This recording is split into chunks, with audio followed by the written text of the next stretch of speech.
worst possible thing you could say when you walk into a car dealership. I spent 5 years with Mercedes-Benz, 5 with General Motors, and the worst thing a person could say when they walk in is, if you could just get me to this payment, we got a deal.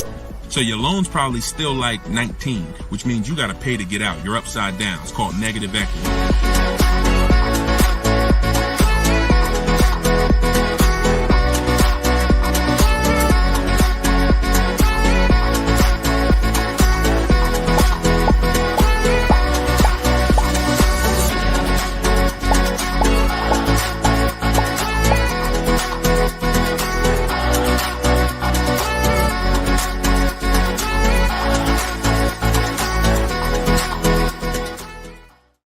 Welcome, everybody. Welcome to episode 7, I believe we're on, of Car Shopping Questions and Answers.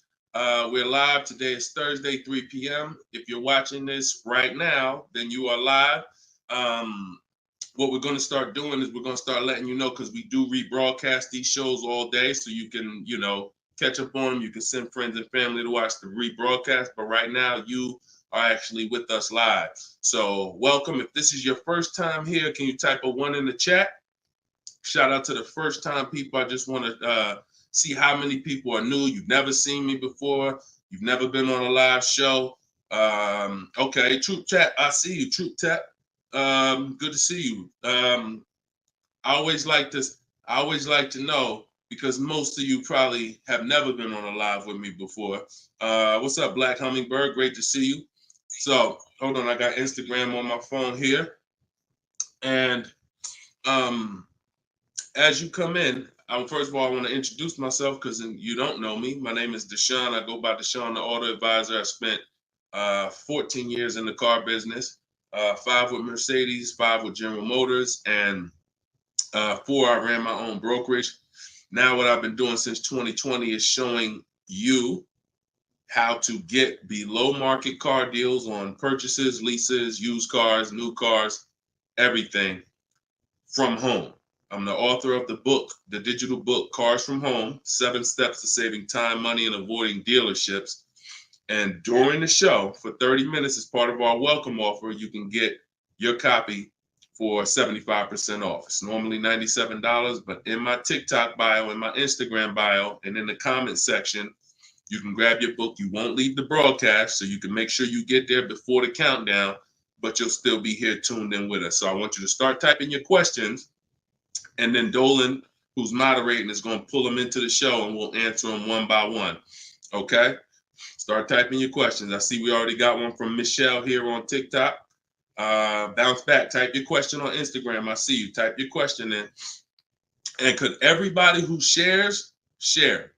I'm only talking to the sharers. I know who y'all are, and I'm talking to y'all. Shout out to the sharers.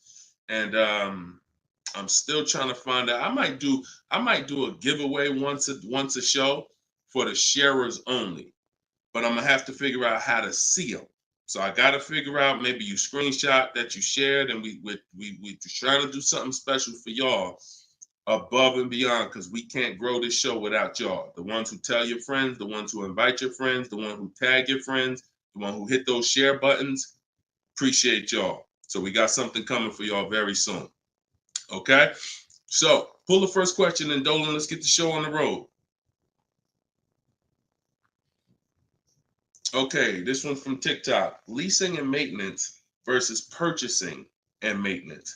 Great question. So with a lease, most times all you're doing is oil changes, tire rotations.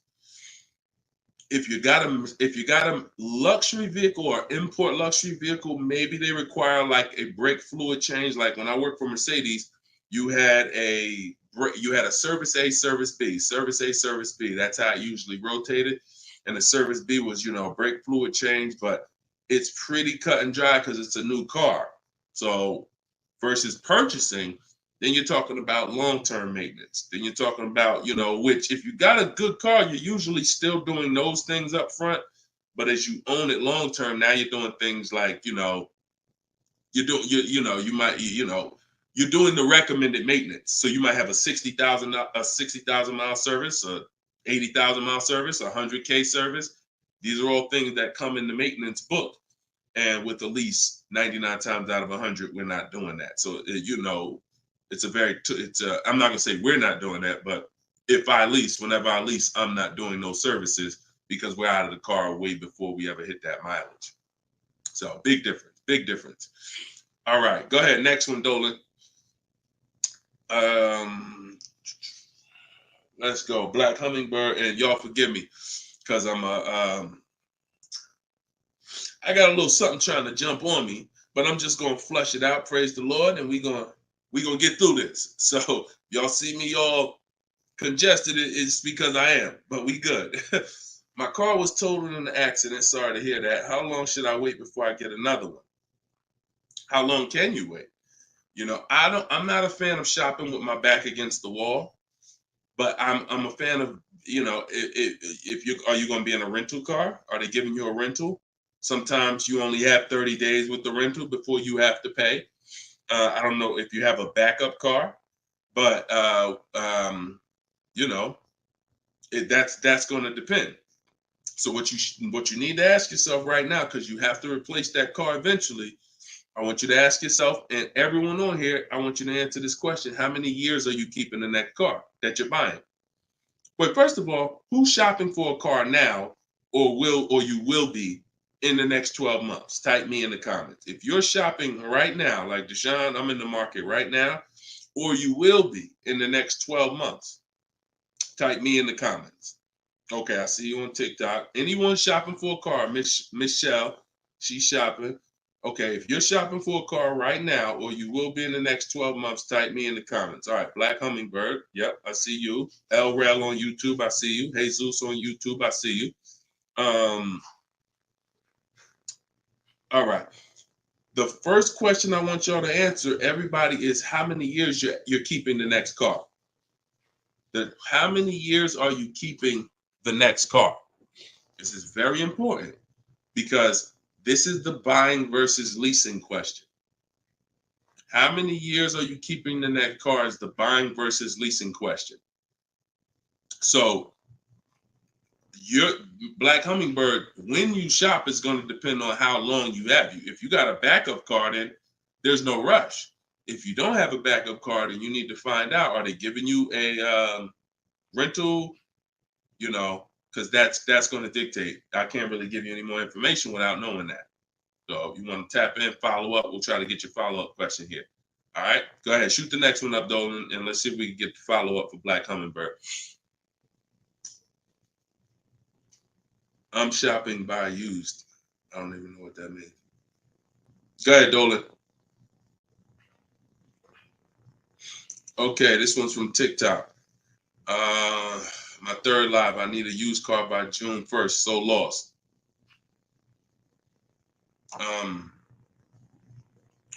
Where you lost? Everyone learns differently. So you have to ask yourself, how do you learn? There are people on these lives, we've already gotten DMs and emails saying that people use the show, they use the strategy, and they got cars. So we've already got, and we've only been doing these shows for a couple weeks now. That's because they can learn that way. Somebody else who can't, you got to be honest with yourself, but I give you the information in multiple different ways. In my book, if you're a book person, in my video library, it's up to you. But if you're sitting here, because everything we do on the show, I try to break it down. No, we don't rush through answers. I don't give y'all one-word answers. Every question, we pretty much take it and we break it down to the nth degree. And some of the things you guys have similar questions, so we've answered them on multiple shows. But you have to know how you learn in order for you to win. Okay? If you're lost here, then you could stick around and we'll continue to do what we do here. But you have to know how you learn. That's why we make information available in a multitude of ways. You see people who have my book. Some people could piece deals together with my social media videos, even though they're all different topics. Used cars, buying cash, leases, they're all different types. So you got to really piece them together. Some people do it that way. It's up to you. But don't just sit there struggling, man. Not at the cost of what it costs. Not at what it costs. All my information is available and it's affordable. Some of it's free, a lot of it is free. But every single product I offer, from my coaching program to my book, it's all affordable. So get in where you fit in, brother. That's really the best advice I could give you. All right, go ahead, Dolan. Shoot the next question.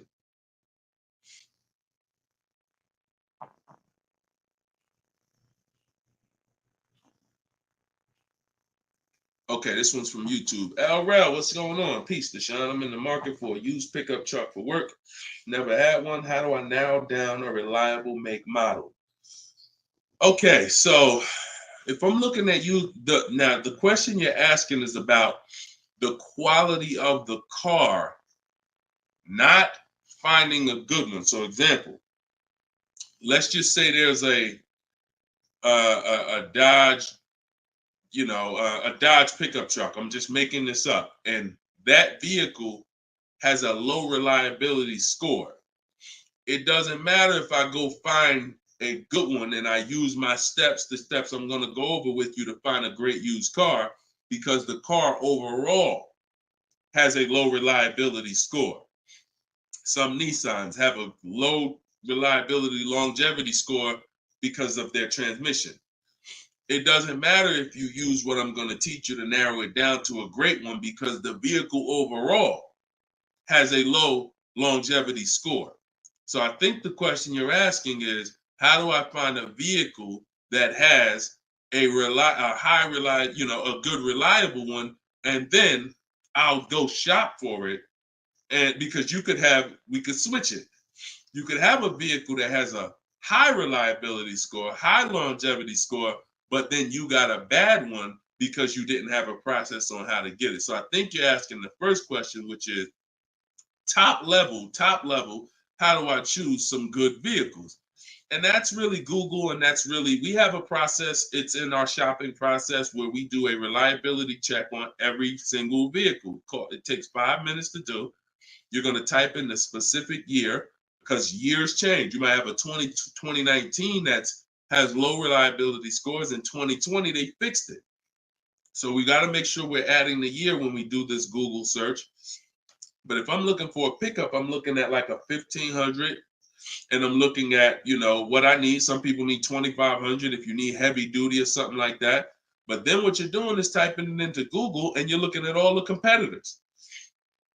I'm looking at the Toyota pickup. I'm looking at the Dodge pickup. I'm looking at the Ford pickup. I'm looking at the Chevy pickup. And then I'm just choosing, all right, which one of those do I like? All right, I like those two.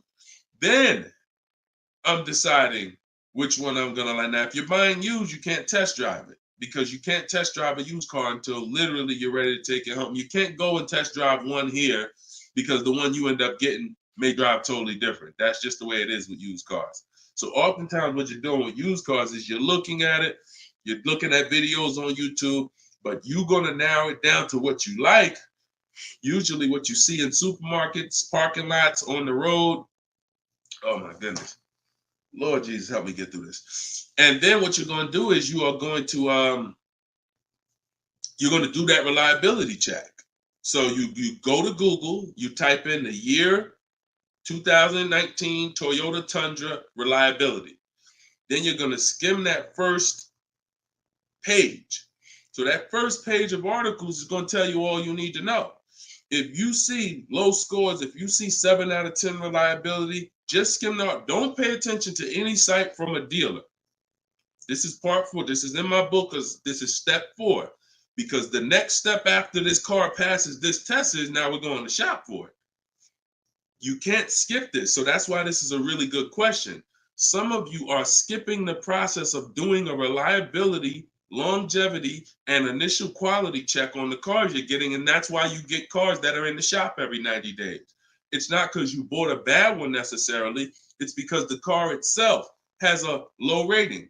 Transmission's going out on you because you didn't do a longevity check to see that that car is known to have transmission problems at 80,000, 90,000 miles.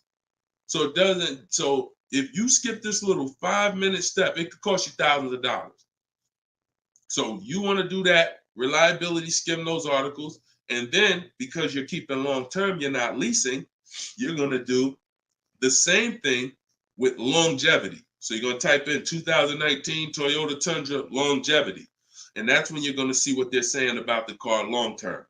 Does it, transmission issues, engine issues? Sometimes it'll say right at the top, these cars are known to last 200 to 300,000 miles when properly serviced. Then then the only mission is, all right, the car itself has great scores. Now I have to find a good one. Okay? That's step one now. Okay? That's where you start. Great question. Okay, go ahead, Dolan. Shoot the next one up. All right, we got Philip on Facebook. Would you say buying or leasing is better right now? Also, what about down payment with leasing? So, all right, you should never be in a position where you're asking yourself, should I buy or lease this car? Based on what you feel. Yeah, so I feel like I should buy. No, the buying or leasing question is based on how long you're keeping the car.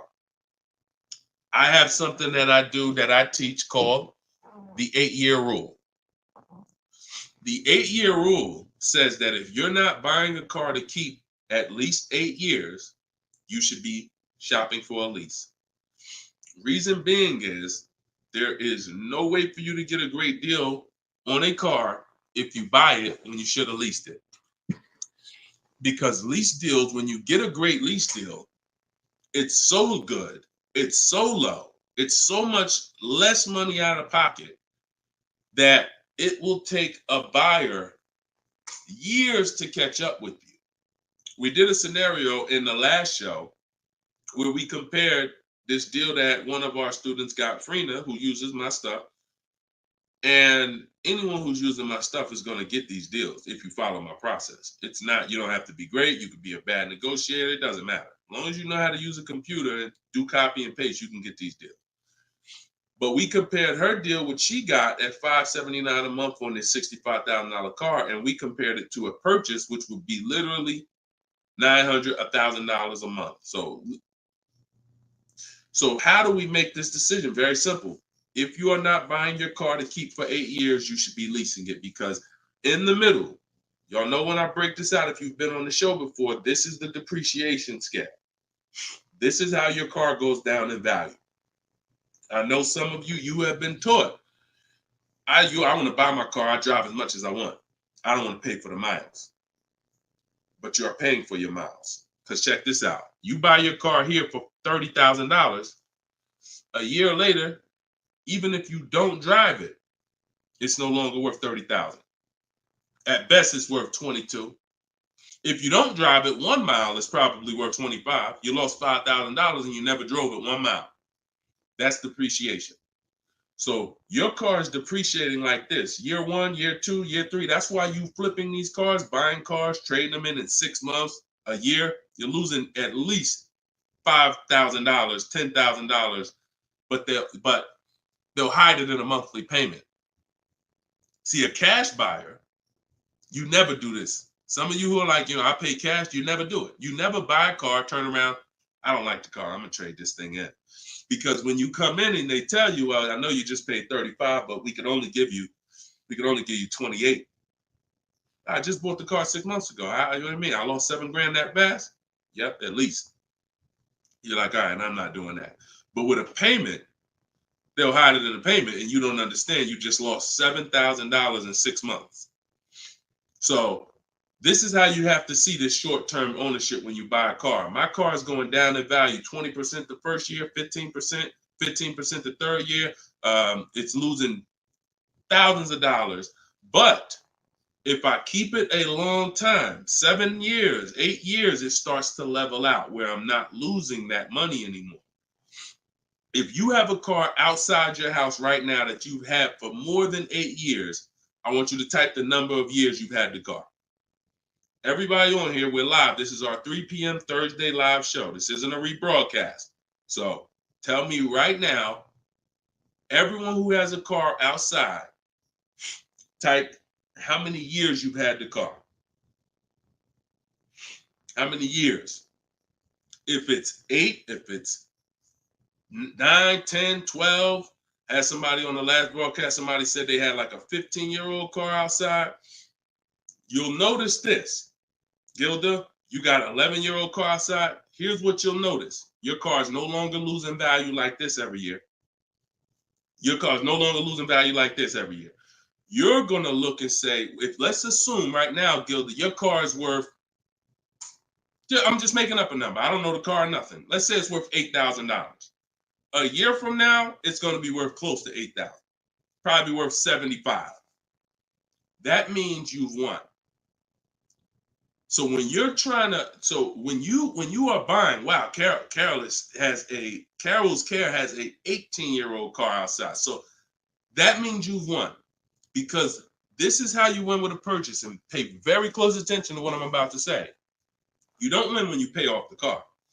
You pay off the car, but your car's still dropping like this. You didn't win yet. You didn't win yet. You win when you actually pay off the car and now the car is not dropping in value. You beat the depreciation. That's when you win purchasing. A lot of people were taught, don't keep the car that long. And that's where you're losing. That's why leasing is for you. Because there's only two ways you're going to avoid those hits. You're either going to keep the car long enough to get to where people like Gilda and Carol are. Look, Big Rich has these are people who kept cars long term, or you're going to get great lease deals where you're paying pennies on the dollar and you're winning. But those of you who are stuck in the middle, we got to get you out the middle, because you are losing the most money. You buy cars, you resell them. You buy cars, you trade them in 2 years, 3 years, you're losing the most money. You lease, but then you buy the lease. You're losing the most money. You're stuck in the middle. You got to pick a side. There's only two ways to win. Great lease deals, long-term ownership. Anything in the middle, you're losing thousands and thousands of dollars in depreciation. All right, we clear? All right, perfect. Shoot the next one up, Dolan.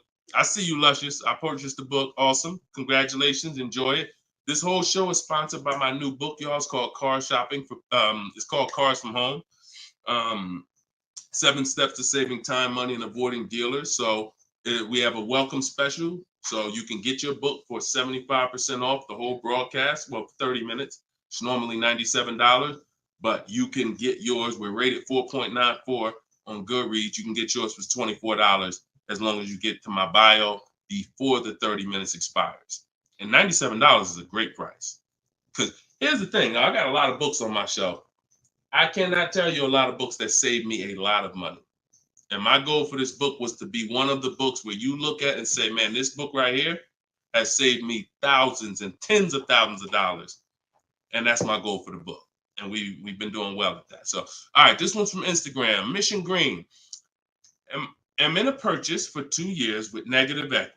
Want to get into a lease. How can I walk away with the least out-of-pocket cap? So, you're in a purchase right now. You realize, Deshone, I'm not keeping my cars 8 years. I want to transition to a lease. Okay, so what you're going to do, the first thing you're going to do is an equity assessment. Equity assessment is when you find out you're going to get the highest bid, because we never sell a car. We don't trade cars. We never replace a car without getting bids on it. We never buy a car without getting bids on it. We never take a loan without getting bids. So what we are doing is we need to get bids, because bids are going to tell us what is the highest offer we can get for our car, which means that would be the smallest amount of negative equity we could possibly have.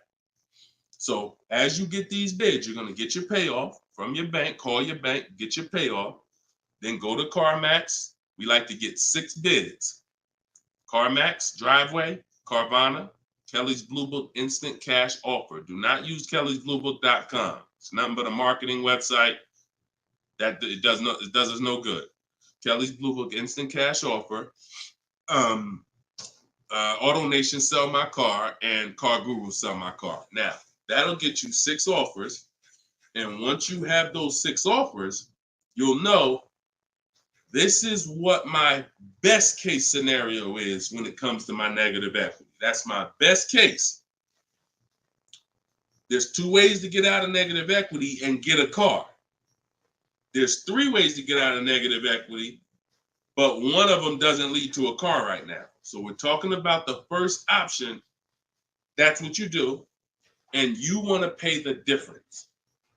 So you're going to get all those bids, and you're going to look and say, okay, I got a $4,000 negative equity if I sell my car to AutoNation. They're the highest bid. Highest bid, $4,000 negative equity. I would not be taking any other money other than the putting it to the negative equity. If you got $4,000 in your pocket or anything and you're like, hey, should I put this down? No, we're going to get the next car with no money down. We need to minimize our negative equity by taking the highest offer from the online bidders. Now, once that happens, we close the gap, and that's the way to move. That's the best case scenario. So if you can't do that, then what you're going to do is you have to trade. This is the only time we trade cars. There is no other time where we are going to trade a car, because you don't get the most money trading a car. You don't get the most money trading anything. If you think about it, if you got a lawnmower and I got a bike, and I'm like, man, look, I'll trade you my bike for your I'll trade you my bike for your lawnmower. Neither one of us is really getting the most money that we could get. That's a trade. It's like a little compromise. I take a little less because I got something you want, you got something I want. It's different than me saying, you know what, I got a bike. Let me see the most money I can get for my bike, and then I come back and pay you for the lawnmower. And this is how you have to see it. This is why we don't trade. Because when you trade, you're not making the buyer win a bid. You're not making the buyer bid. You're just saying, whatever you could pay me, I'll take it. That's why the first option I just laid out is the best option. But some of you don't have the cash to pay the difference. So you have to now forget about the old car right now. You shop for your new car and you get bids. So let's just say in that example, I find out I'm you. I can't cover the difference and sell to the online bidders. Now I'm going to start shopping for my lease. So let's say I'm shopping for a Jeep Grand Cherokee. I get my offers. I find out who wins the bid. I identify you're the highest bidder, and I'm going to that dealer and saying, okay, you're the best bid. Can you tell me what you could pay for my old car? I'm not telling them what I owe. That doesn't matter. I'm just seeing, what could you pay for my old car? And then I'm going to have them get an offer. Now, it's not, in 99% of the time, you guys, it's not going to be what you thought it was. Which, if your highest offer over here with the online bidders was 22, do not think that dealer who won the bid is going to say, I'll give you 22. They probably say, the most I can pay for it is 20. And you have to take it because they can't win both bids. That's just almost impossible. The fact they're going to outbid all their competition on the car you're trying to buy from them. So I beat all these other Jeep dealers to win your business, and I'm going to beat CarMax, Boom, Driveway, all these other companies and pay you more for your trade. That's not going to happen. So that's why I say the first option is the best, because the second option, you're going to have more negative equity because the dealer cannot pay as much as the online bidder. So now that's what you would do, and you would tell them, okay, please add it to my deal, and you'd have to roll it into the lease over there. Third scenario where you can't get out is if you have too much negative equity. You're either going to need cash or you're going to need to pay the loan down. It's that simple. Because when you bring that negative equity over, the bank only has a certain amount that they're going to approve. If you're buying a $40,000 vehicle, they're not going to approve $55,000 because you got all this 10 grand negative equity, 12 grand, you're just trying to slap it on. You can have a 900 credit score. That's why I call negative equity the bad credit for people with good credit, because it can literally prevent you from getting a car. So that's when you have to pause, or you got to put money down to try to get within the loan to value ratios. And that's why I say stay out, get out of negative equity and stay out of it. And 99 times out of 100, the reason for your negative equity is you don't lease. You don't lease. You buy cars, you take out 5-6 year loans on them, God forbid longer, 7 years, 8 year loan, and then you trade those cars in before the loan's paid off. That's what's happening 99 times out of 100 to cause people negative equity. And we got and that's the cause. So I just gave you the solutions, but I also want you to know the cause. And that because you're already moving to a lease, you already understand, which is good for you. You already understand, all right, I'm not buying cars anymore until I want to keep something 8+ years. I'm going to start leasing. So this should be your last time ever having negative equity. Okay? Great question. All right, Dolan. Let's throw the next one up. Great question, Mission Green. All right. We are live, y'all. It's our Thursday, 3 p.m. live show. Shoot your questions in. Dolan's going to pull them in one by one. We're going to try to get through as many as we can. What's the best way to start about negotiating from the online price? Is this for a new car or used car? This is RT. I don't want to mispronounce your name. How do I get your book? S. Lewis, it's in the comments. Dolan, can you make sure we got the comment for S. Lewis here on YouTube? For those on YouTube, in the comment, we should have a pinned comment where you can just click it. You go to deshonsbook.com, or you might be watching us on a screen. If you're watching us on a television screen, you can scan that QR code with your phone, and you can get it that way. If you're watching us on TikTok or Instagram, you can go to my bio. There's a link in my bio, and you can grab your copy. And you won't leave the broadcast. You'll still be able to hear us, but you can get your copy before that 30 minutes expires and the book goes back up to $97. Okay, when are you really live? I'm live right now, TFD. I don't want to mess up your name. So, all right. So I can't wait for you to answer, but what's the best way to start negotiating from the online price? So let's just assume are you talking about a used car? If you're talking about a used car, here's what you got to know. There's two types of dealers. One dealer posts great prices and sells cars very fast. That's I didn't witness this until I worked for a Lexus deal. I worked for Lexus for like 6 months. It wasn't for me. Great car, but it wasn't for me as far as the dealership. It's just I had already sold Mercedes. Mercedes was a little bit more exciting clientele because it's just a bunch of different people. There's luxury people, there's sports people, there's performance people. So I went back to Mercedes. But what I saw with this dealership was big on volume. Great price, not going to mark the car up a lot. So if you come in thinking, or if you call thinking, hey, take $3,000 off because you're programmed to negotiate, you're not programmed to know a good price. See, when you know the used car market, which is what I teach, this is what I teach in my book, it's what I teach on the show. You need to know the used car market because, and remember what I'm about to say, this is very important. What's hurting you is you don't even know a deal when you see it. I've had people who are looking, I'm literally making them an offer that I know the dealership is daggone my manager don't even want to do this deal, but they need it. We need the deal.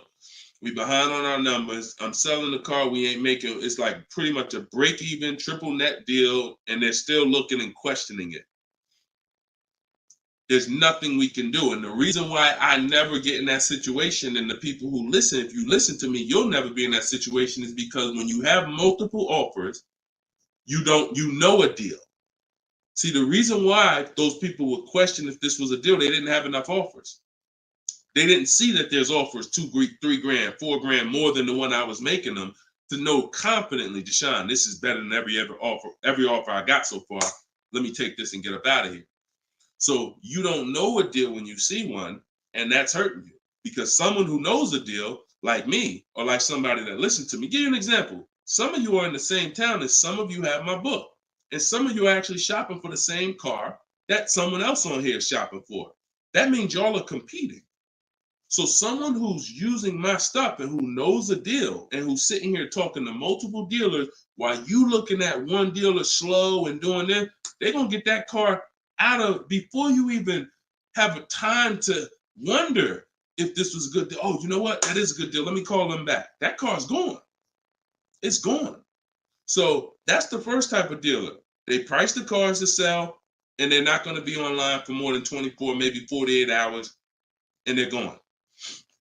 The other used car dealer is dealers who price them high and they prepare to negotiate. They're ready because they know people want to see a discount and they're waiting for somebody like you to come in and say, okay, knock $2-3 grand off, you know. But if they're overpriced, what does it matter? If you're overpriced $3,000, $4,000, $5,000 and you take $3 grand off, you're still, it wasn't the best deal. So don't think so. Some of the best used car deals, when I bought my Infiniti truck, he literally only had $800 he could give me when I got there. I didn't ask for it when I was on the phone because again, what I say, I'm trying to teach y'all the psychology. I don't want you to know everything that goes on behind the scenes. I just want you to know what to do. But every now and then I got to tell you why you should be doing this. When that car comes on, and that dealer knows this is the best price in the market. This car is not going to last for 48 hours. You call them and say, hey, could you do another 1,000 off? Click, not even interested. One, the car just got here. I don't know who you are. I don't know if you're serious. Listen, we ain't got no time for that. What we do when we find that best car is we know we've done all our research online from home. I'm on my way. Only thing I need to know is has the car been smoked in? Because I can't see that online. That's the only thing. We verify that there's no fake fees because some dealers will price a car low and then they add fake fees because they want you to come without even asking them about the fees. And the second type will, hey, the car's been smoked in, and if you don't ask them, you'll get there and be like, oh, car smells like smoke. That's the only two things we verify. No bogus fees. Nope, hasn't been smoked in. I'm on my way. Then when I get there, we test drive. Car meets our test drive. All right, boom. Can you do another 500 off, 700 off? Because I already know it's the best price in the market. See, when you know the market, you negotiate intelligently. When you don't know the market, you come in, hey, listen, take $3 grand off. You don't realize you look ridiculous. I don't want you looking ridiculous saying, yo, man, I can't do it. You haven't done your research. I don't want you leaving, oh man, that dealer don't want to make a deal. No, you didn't know a deal. And you leaving and you like, oh man, I'm gonna find somebody. So this is the science of car shopping online. This is the science. You gotta be able to know, is this car the best price in the market? If so, I'm not gonna ask for any discount until I get there. Because once they see me, I drove it, they know I'm serious. I know the car's the best price in the market. Hey, can you do another 500? Even if they say no, I know they won. All right, I won. But if they say, yeah, listen, I wouldn't normally do it because the car just got here, which is true. I know that. But, you're here. We want, all right, $500, we got it. Or, hey, look, can we split it? I really don't have the room. In which case, we know they're telling the truth because we know the market. You got it. We'll do it.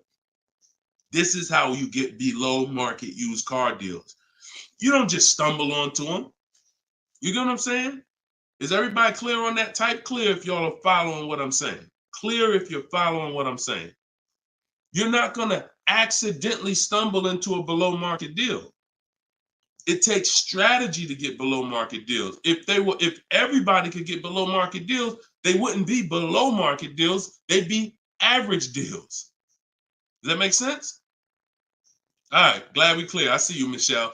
All right, shoot the next question up, Dolan. Let's roll. Let's keep it going. I see you, Rose, on Facebook. All right, Blooming Chosen One from Instagram. Almost done closing at 1%. Let's go. Come on. Come on. That's what I want to hear. Come on. If y'all don't understand, Blooming Chosen One is about to close a 1% lease deal. That means her lease pay, I'm assuming that this is a woman. I can't see, so forgive me if there's no picture. She's about to close a lease deal at 1%, which means her lease payment is 1% of the MSRP, no money down. I just want to make sure it's clear, chosen one. We don't, if it's money down, it's not 1%. It should be like $400 a month. I'm giving you $400, car's $40,000. That's 1%. So, any tips on techniques for finding great deals on insurance? I use Insurify or I use Jerry. These are apps that shop on websites that shop multiple carriers. And I know it's Kayak and stuff like that, but what I found is Insurify has like insurance companies that we don't know about. It's painful shopping for insurance unless you have something that's actually, because think about all the insurance companies around us that will want to give us auto insurance. We don't know about them now. Small companies, they don't have the advertising budgets. So you want a tool that's going to connect you with all these insurance companies, not just the big name ones that we all know, Liberty Mutual, State Farm, that got the, $1 billion marketing budget. Some of the smaller insurance companies, we want to get those offers. And so Insurify.com, I'm not sponsored by them. I just love multiple offers. So I love multiple offers. And so any tool that gets me multiple offers on anything, I love. So yeah, that's what I would say. So keep me posted. I told you, I want to see your deals. See, she didn't even say what car she's looking at. That's how we know. See, people with no skills, all they talk about is the car. Just got the new Range Rover. Yep, just treated myself. Retirement gift. All they talk about is the car. And I'm not stepping on your toes, but you like Deshone, that's me. That's me. I know who I'm talking to. When you start getting skills and buying cars, making people bid 90 minutes from home, using my systems, the first thing that you're excited about is the deal. The car is second, but the deals, once this deal's closed, now I'll get excited about the car. All right, good job. Great job. I love it. Go ahead, shoot the next one up, Dolan. All right, from TikTok. Is it true that there is no need for down payment? That if you do it, it goes to the salesperson's commission. If you do it wrong, if you are doing a down payment, it's between you and the lender. If you go in and you're a payment shopper, then your down payment is usually going to go to commission. A payment shopper says things like, how much does that car cost a month? Okay, that's a little high. Could you get it to, could you get it like under 6? As a payment shopper, no idea about the numbers, just talking about payments. If you stop doing that, and if you've done that, see, I don't want to, look, I hope we're building a community here where people could be honest. If you've done that, type ouch in the comments. If you've gone into a dealer, looked at a car, and said, how much those run a month? What kind of monthly payments are on those? And I know that there's some people who are not gonna be honest, but this is how a lot of people shop. It's a payment thing. Yeah, okay. I appreciate it. I see. All right. I see we got some. All right, we got some people being honest in here. I see you. I see you, Michelle. I see you, Bye Lion. Not Michelle. So that's where you get in trouble. So what do you do outside of that? You separate the payments from the car. The payment you handle when you're shopping for, look, Byron on YouTube said, ouch, just experienced this past weekend. It's terrible out here. It's great out here for us, okay? It's terrible when you have no strategy. It's terrible if you're winging it. It's great out here for us. Like, and I'm not even saying that, underplaying that. Like, I've been doing this so long, and I got just so many people that done learn from me, and so many people getting cars. I got a private group, so I get to see this stuff. You know what I'm saying? I get to. If you guys been on these shows, I share people's stuff. I share Tope stuff. Greg's deal. This is our book, 4.94 on Goodreads. Get your book 75% off, or you can wait and miss the 75. You can pay 97. Either way, it's worth it. Either way, but $24 is better than $97. In my TikTok bio, you got 30 minutes, or in my Instagram bio. But check this out, Kimberly's deal. She saved 20 grand off her Maserati. Look, Bonita, Middle of the pandemic. So we've been hearing since we started this whole thing, yo, it's terrible out here. Man, there's no deals out here. Middle of the pandemic. Look, December 2022. Blood in the streets. Kia Telluride, one of the most popular vehicles of the last 3 years. Bonita, from home. Kia, 2023. 600 down, 600 a month. People paying $800-900. It's people right now that's going to watch this broadcast that has this particular car paying $700,000-900,000 a month for it. This same vehicle.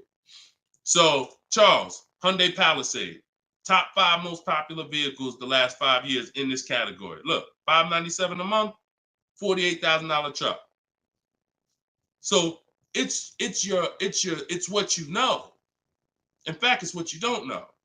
So I would tell you, yes, when you are winging it, when you shopping, when you just winging it, yeah, Byron, it's gonna seem like, man, it's horrible out here.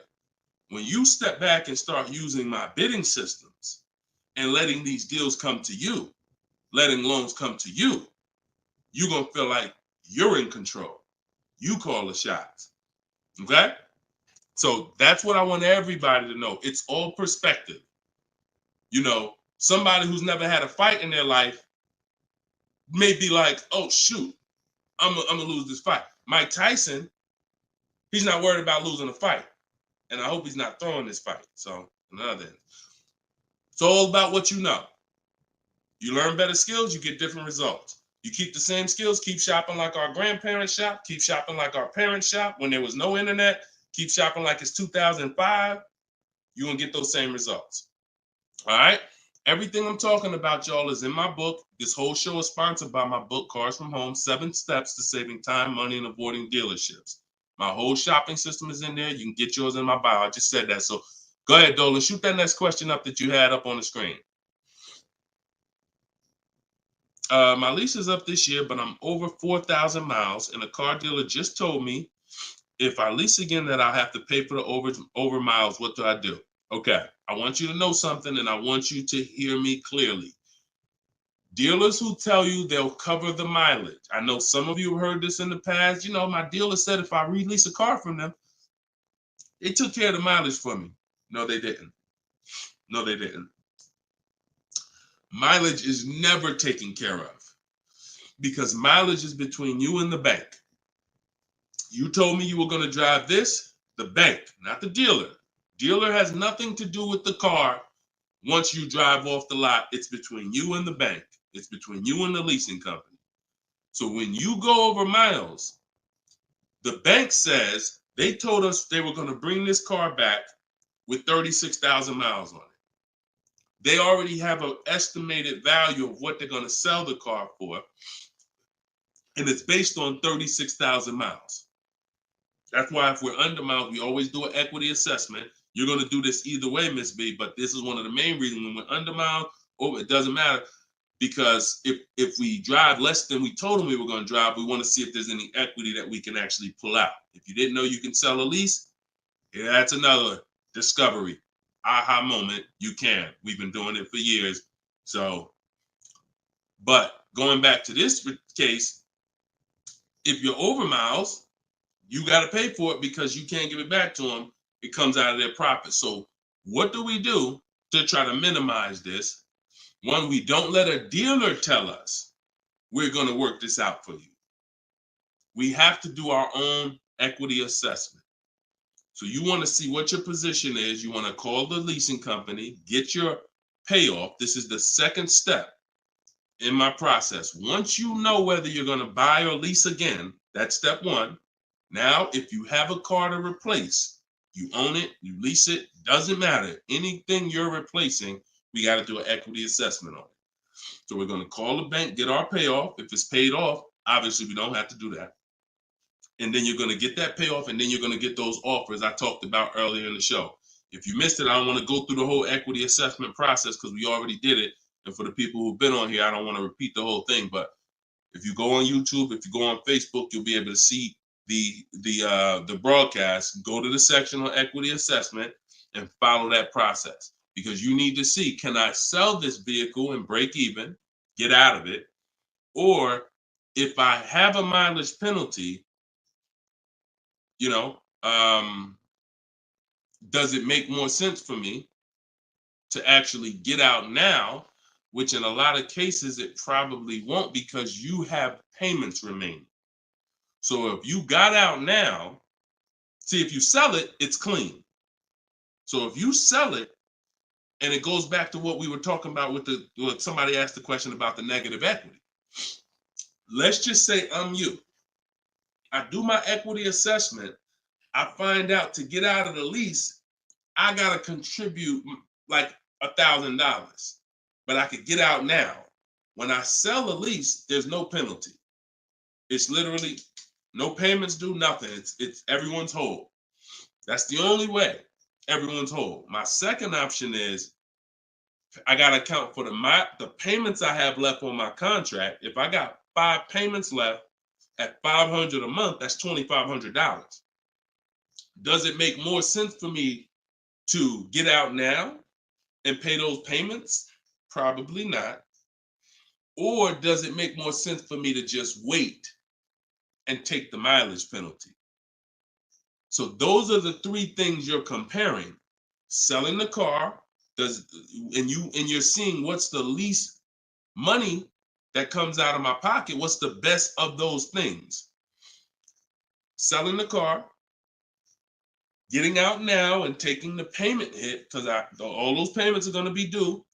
They're going to have to be rolled over to your next vehicle, or driving the car until you get close to the end of the lease, and maybe maybe it depends on how much you drive per month.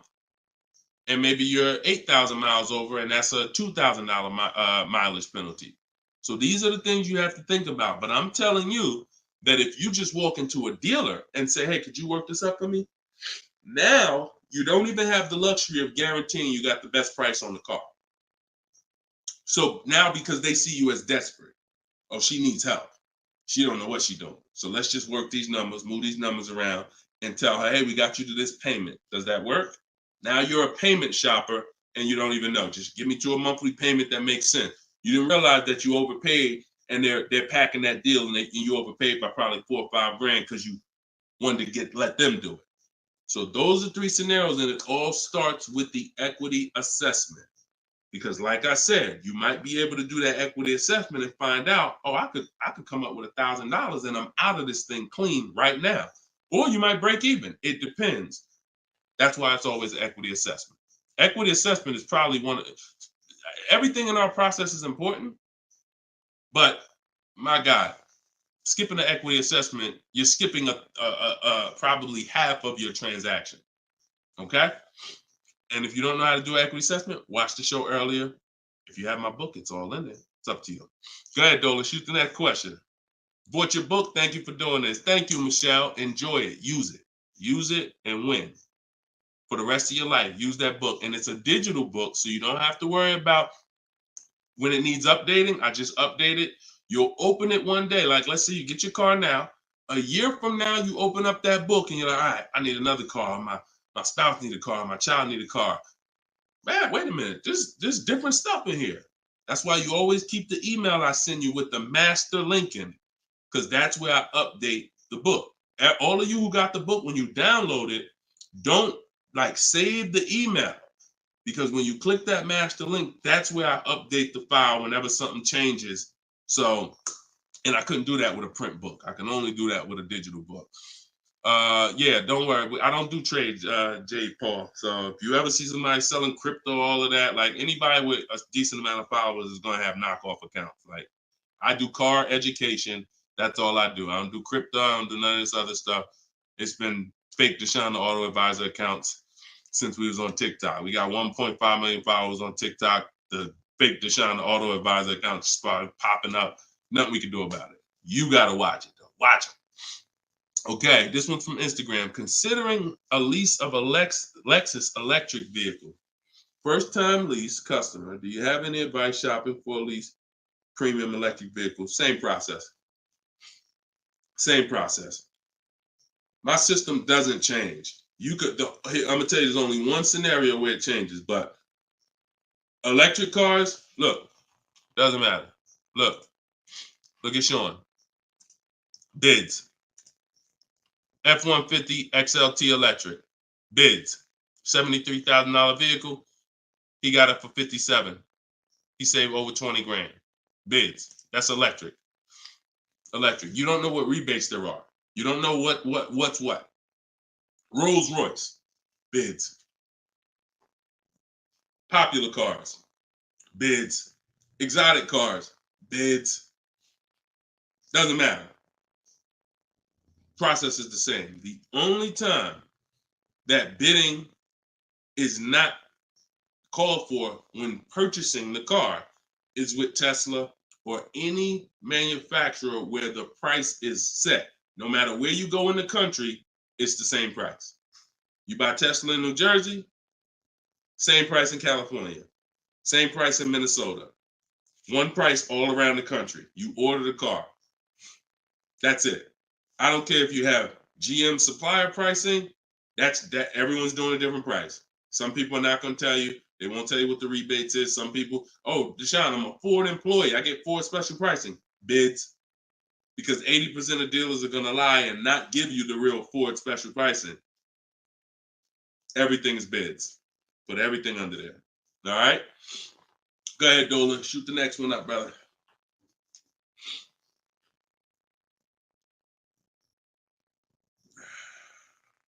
No, you don't bid. You don't bid, Coco. You're making people bid. This one bounced back, Brian from Instagram. What's up? Hey, bro, I recently financed the BMW 330M, but the problem is they gave me a high APR. Sounds like a payment shopper. Listen, we got to take responsibility. You accepted a high APR. Now, how do you get out of it? Only way is to refinance. You can refinance or sell a vehicle. And so bids, what we do is, see, now let's just say for an example, you use our system we call the bank bidding war. Bank bidding war is 3 rounds. We check to see if there's any special interest rates. 1, no special interest rates on the car with your BMW 330M, probably not. You never know. But then if there's no special interest rates, we go and we get bids and we find a dealer that's going to sell us the BMW M for the lowest price. And it doesn't matter, popular cars. I had a young lady earlier this year. Well, no, that was last year. She was looking at the brand new X4M, redesigned, just redesigned, brand new body style. She got her offers. Best offer was $3,000 below MSRP. Worst offer was like $5,000 over MSRP. Brand new, newly designed, fresh in the country. No one's ever seen it. Bids, she got $3,000 below MSRP. When people are paying thousands more than that. So it doesn't matter the car. Now, once we, but that's that's the part where I say you separate the loan from the car. You separate the loan from the car. We find the dealer who's going to sell us the car for the lowest price. Once that's done, now this is when we talk about the second round of the bank bidding war, which is my bank, my credit union, online lenders, not the dealer yet. The dealer is round 3. The dealer's banks, the dealer's credit unions, that's round 3. That's the final round. Second round is I'm coming home, getting my bank, my credit union, online, giving them my information, going online, car loans online, looking at everyone that I could find that gives car loans in my area. Letting all these people run my credit, because if you do this right, it doesn't affect your credit other than one hard inquiry. It shows all the inquiries on your report, but when you rate shop using the bank bidding war strategy, at the end of the window, it only weighs on your credit like one hard inquiry. But you got to do this in this small window. It takes 2 days. First one is all of those bank, that's the round 2. So now let's say my best rate from that round 2 is 7.9 interest rate. Okay, round 2's done. Now I'm calling the dealer who won the bid, who has my car waiting. I already reserved it. And I'm saying, okay, my bank or this bank gave me 7.9. If you guys can beat it, I'll give you the business. Now round 3 starts. with the dealer going to work. That's when the dealer's bank. See, the problem is the dealer was your first offer for financing, or one of your first offers. The dealer, when properly done, is our last offer. And so if he came back and at the end of those rounds, 8.99 was the best rate, you wouldn't have a question. You wouldn't be questioning it. You wouldn't be saying, oh, man, how do I get? You would still be considering refinancing because that's still the solution. Whenever rates get lower, you refinance. But you wouldn't be it wouldn't be they gave me that. It would be that was the best rate available at that time. So that's why you need to get bids for future reference. But in your case now, all you can do is find somebody to refinance the loan. And that's what you do. Type in car loan refinance online. Call your bank, call your credit union. Hey, I'm looking to refinance and see if they can be 8.9. Okay. For future reference, though, bank bidding war. Okay. And that's, we gotta, we need to, I want to get you to the point. You gotta, it's up to you. Use this. Everything I'm telling you is simple. Nothing I'm telling you is rocket ship building. This is all simple online processes from a computer. We got grandmothers doing it. We got introverts doing it. Doesn't matter. We don't even talk. Has anybody heard me say anything about talking? No. We're using online tools to get these processes done. That's why they work for everybody. If you had to talk, then yes, you could mess it up. But this is for the future reference. We want to guarantee that we got the best price. And the only way we're going to do that is with bids on everything. Okay? Go ahead, Dolan. Next question. Great question, though. All right. This one's from TikTok. Can24 Loco. Is a lease worth it if I know I'm going over the miles? You pick your miles. I had somebody no, I don't even want to talk about him. Somewhere along the line they told him it was okay. So you pick the miles on a lease, and I would never in a million years pick less miles than I need. 10,000 miles per year, 12,000 miles per year, and here's what happens: if you see somebody who's intentionally picking less miles to save $20 and to go from 10,000 miles a year to 12,000 miles per year is probably like $20 a month. To go from 12,000 to 15,000 for most cars is probably another $25 a month. So the difference between 10,000 miles per year and 15,000 miles per year, 15,000, no penalties. Deshone, I know I need 15,000, but I took 10. So you're going to do 15,000 anyway, and you're going to be penalized for the 5,000 per year over at 25 cents a mile. Instead of paying the additional $45 a month, which would be way less than the penalties, because 5,000 miles per year, 15,000 miles over at 25 cents a mile is $3,750. $45 a month times 3 years is $1,620.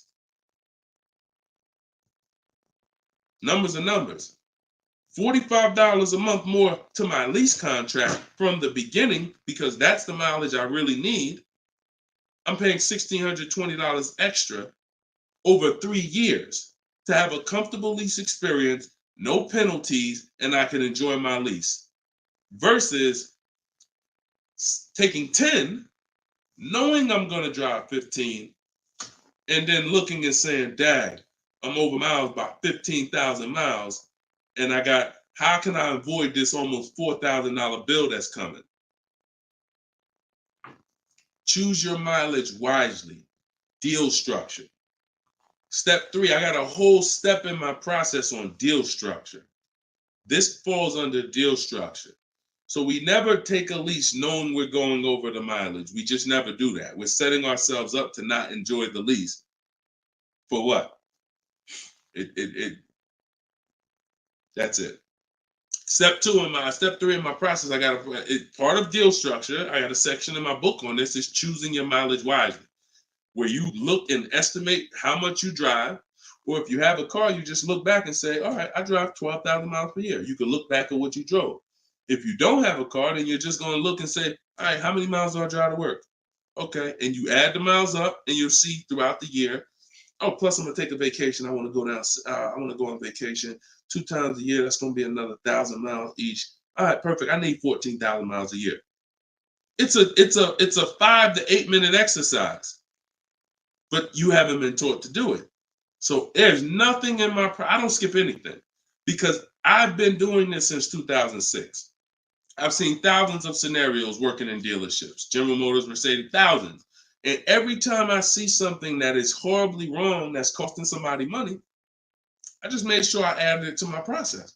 Okay, I'm gonna make sure anybody who listens to me doesn't do that, because this is what happens when they do that. So we got to choose our mileage wisely to actually enjoy our lease. Okay.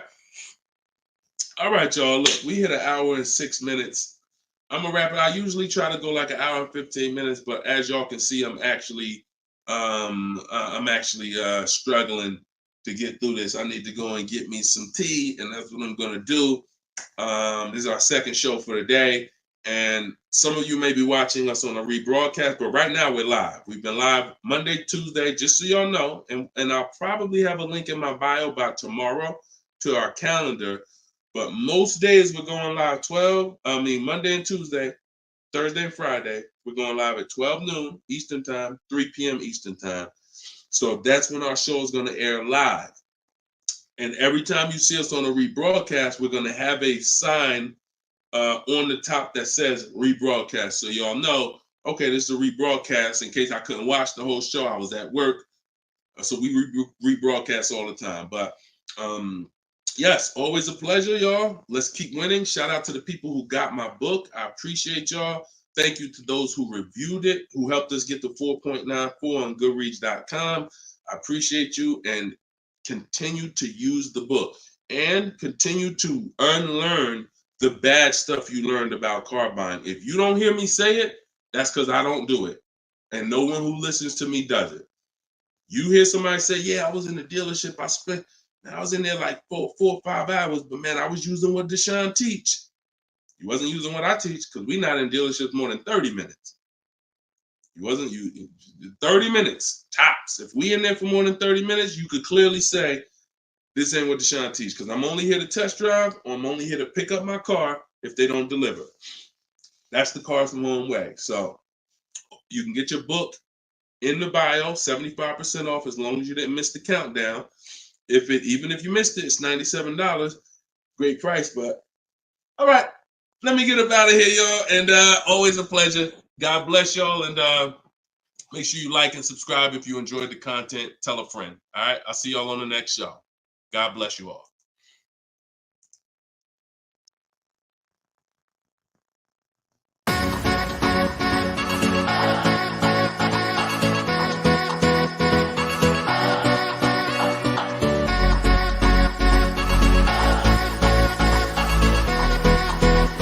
The worst possible thing you could say when you walk into a car dealership. I spent 5 years with Mercedes-Benz, 5 with General Motors, and the worst thing a person could say when they walk in is, if you could just get me to this payment, we got a deal. So your loan's probably still like 19, which means you got to pay to get out. You're upside down. It's called negative equity.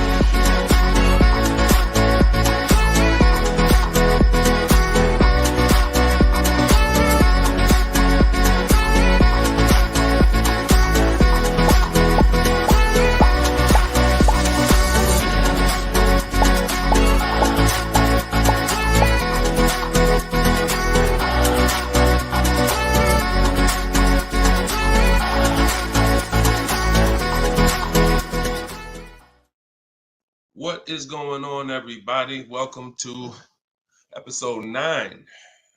Maybe episode 8. Either way, I'll make sure the right episode is in the comments. But welcome to Car Shopping Questions and Answers. This is our live show. It is Monday. This is our noon show. We want to make sure that you know when we're live and when we're rebroadcasting.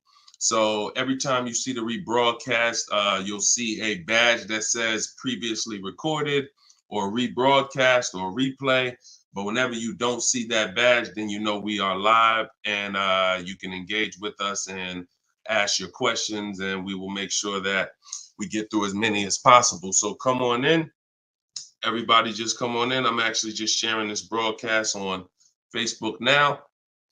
And on TikTok, welcome. I see you, Claudia. I see you, Dreamer. You guys can start typing your questions in.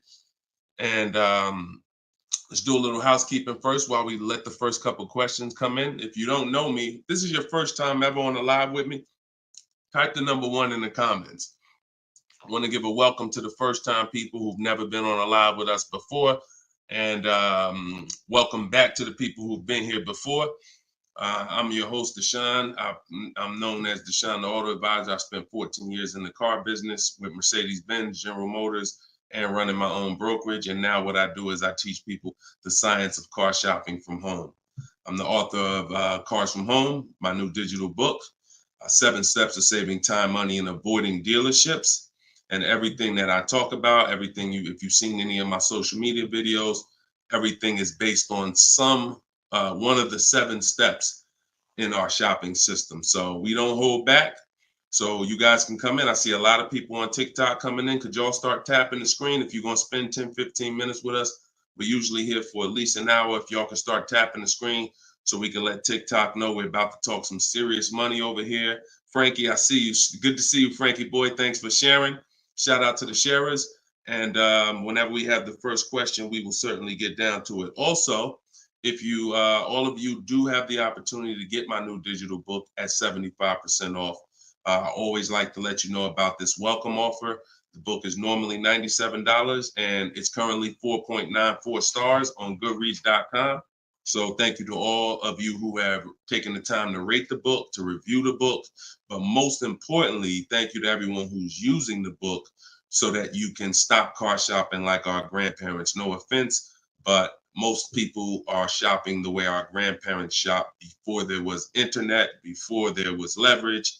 And my mission is to show anyone who's willing to listen how to stop doing that and how much money that's costing them today. All right. Did we get the first question yet, Dolan? If not, then listen, you know I could keep talking. Okay, here we go. Instagram. Shout out to Instagram. All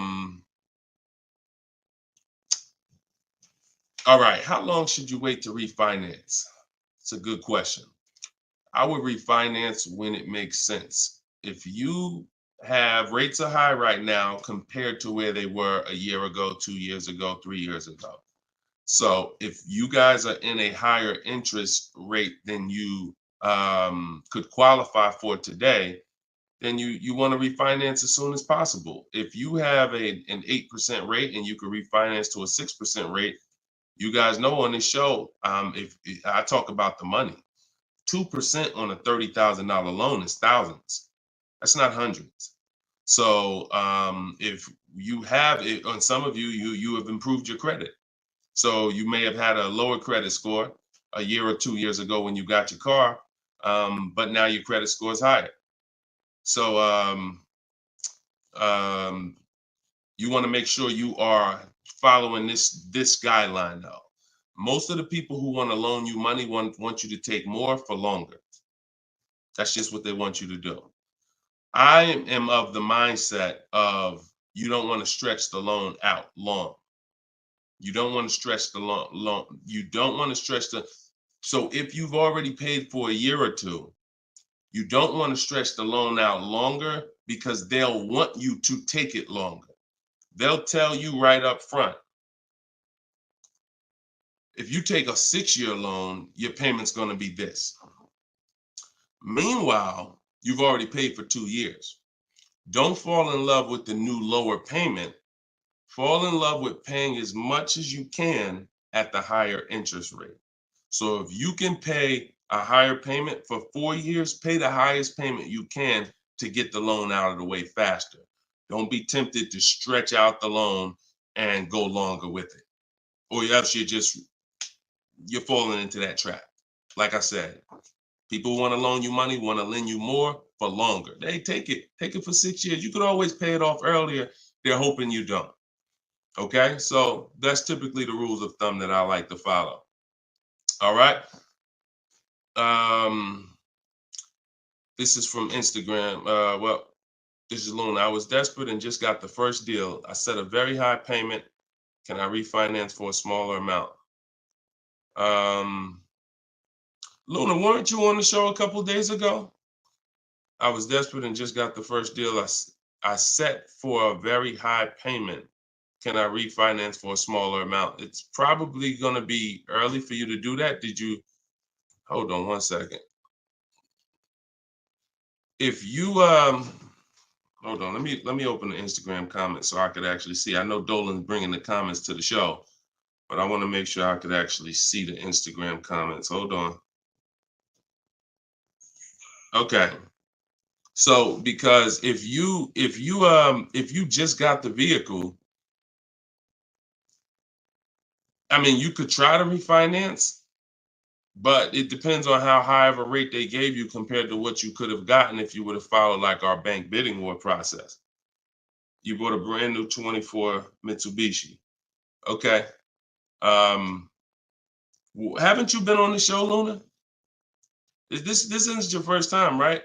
You've been here. You've been with us for a couple. You've been with us for it was in December 2023. Okay. I appreciate it. Thanks for the information. That's why I wanted to see the comments so I could actually have the dialogue with you.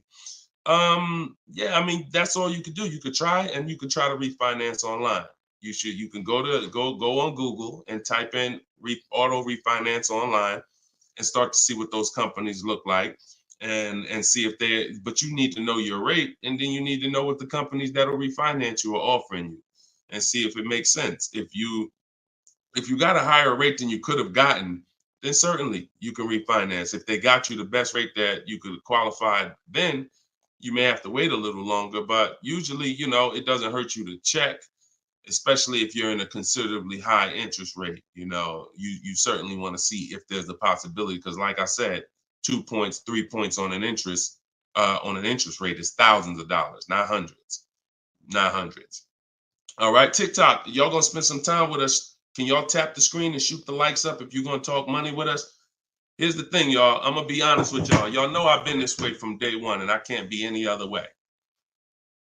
I'm considering, and some of you know, I'm gonna tell y'all a story because I'm gonna keep this real, real, right? So in 2021, we did a podcast. It was called the Auto Advisors Podcast.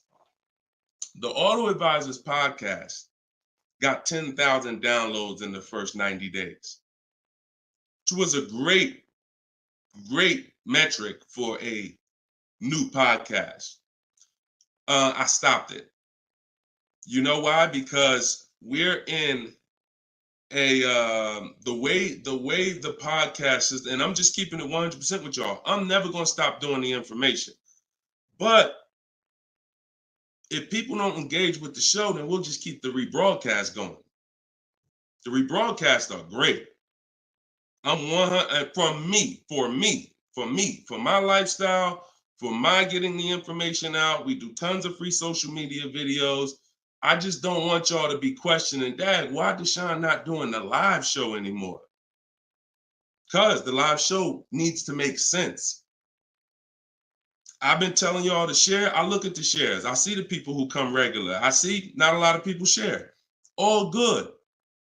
I just want y'all to know that when you can't ask the questions and you got to just do the rebroadcast, that's going to be the reason why. That's really going to be the reason why. Because we can sit back and we can let this live stream go 24/7. I love it. Dolan runs it. It's great. We sell a lot of books throughout the day. People get their questions answered. It's great. If y'all like Deshone, I would really like to ask questions and have the opportunity for my family to ask questions and get their questions answered, then y'all gonna have to show up. Y'all gonna have to show up. It's always been that way. Now, we're gonna have information everywhere for you. Free social media videos, my free masterclass is in my link in my bio.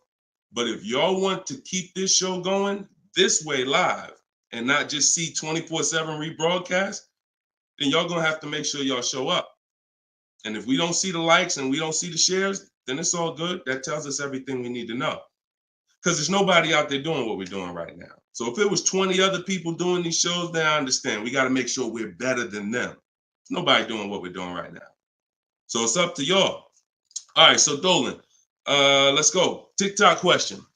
Can I get a new lease with no money down and get the same car payment monthly, turning my lease in soon? But that depends on how good you're going to shop.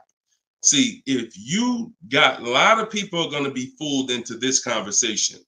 Car salesman calling them saying, hey, I could get you out of your lease, keep your payment the same, and you'll be good. That's the conversation they're going to go for. Now they're going by 2021 and 2020, well, really 2021 payments, which were the highest in history.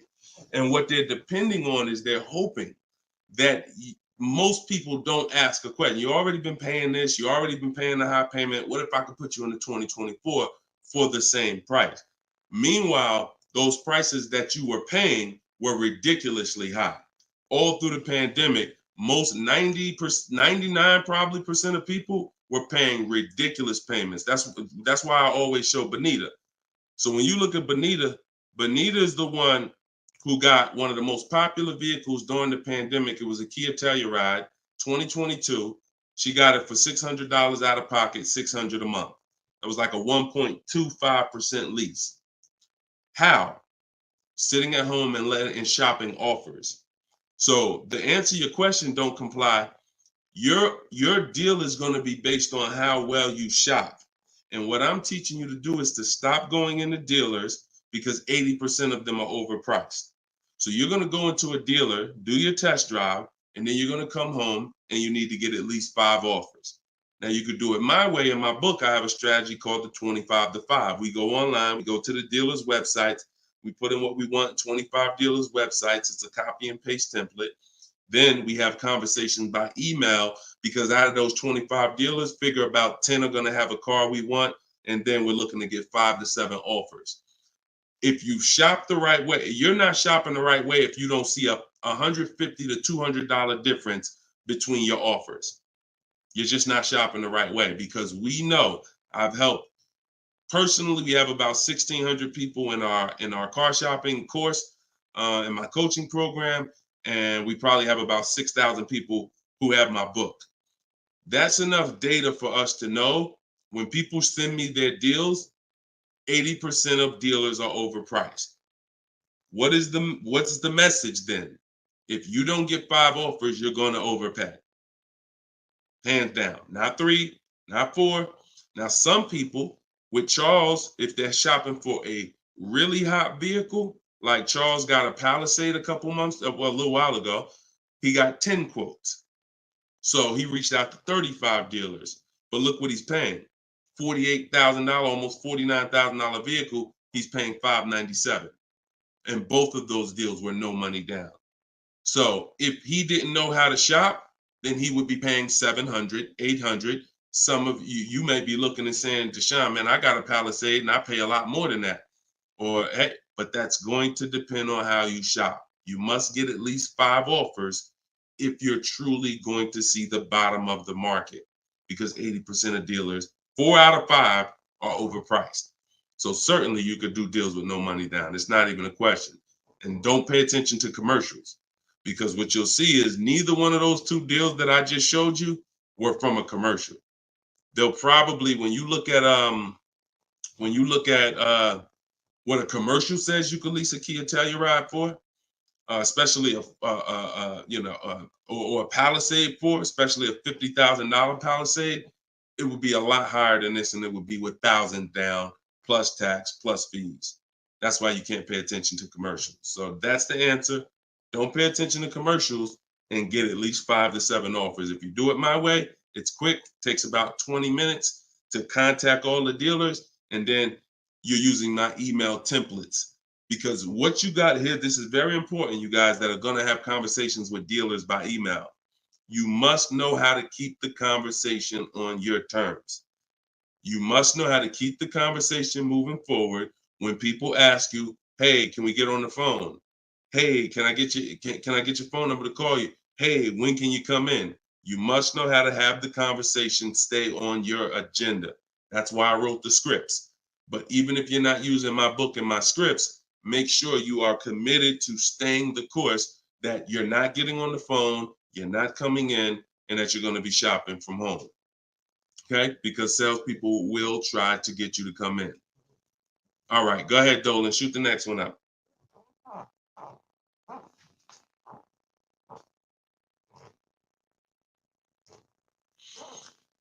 Okay. Hi, the dealer wants to run my credit card. I just watched one of your videos and you said don't let them do that. They want to run your credit card for what?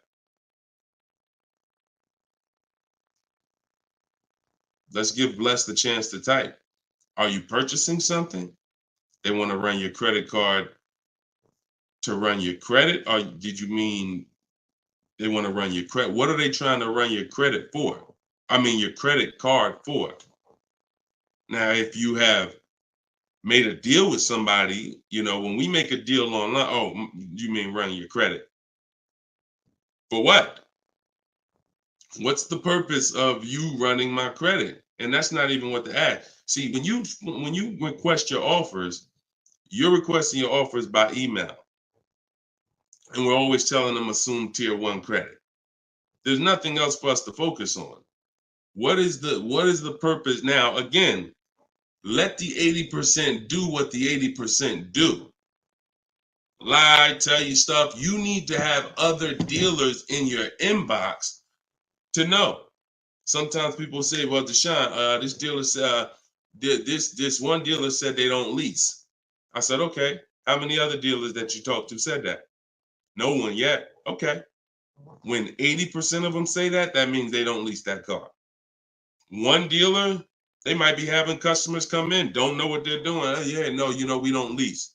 Oh, okay. Well, I guess how much is it to purchase then? So let the 80% do what the 80% do. When we shop by the numbers, and when you shop by the numbers, you win, because if this dealer lies, the other dealer is exposed that they lied. So one dealer says I can't lease, and then 4 other ones give me a lease offer. Clearly, you were lying. So don't worry about what one dealer says ever. That's why you need to be having multiple conversations at all times. Trying to get my payoff, my car finance. Shoot Jerry's. Can you put Jerry's question up from Facebook here, Dolan? Okay, trying to get my payoff. Thank you, Dolan. My car finance company says contact dealer. Should I contact dealer? What the heck kind of broke leg, half-wit finance company you with if they telling you call a dealer for your payoff? What's the name of the company? What's the name of the company? You got to realize how the banks is in bed with some of these dealers, and you're going to understand that. The dealers couldn't have did Hyundai.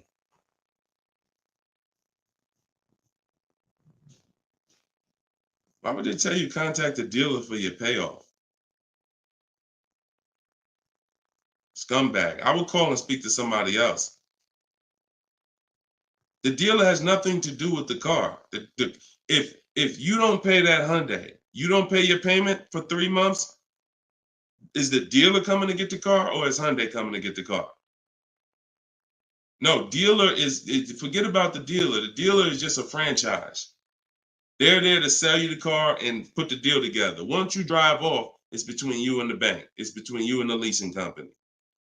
So why would the bank be telling you to go to the dealer? It's kind of like they're sending you, all right, so if you're calling for your payoff and the dealer says, oh, well, I'm going to charge you this much and this much and this much, because people will try to get their payoff, or people tried to buy their leases out, which is a terrible idea in most cases, but people were doing it and dealers were charging them a lot of money on top of their payoff, charging them fees on top of the payoff to buy their own lease.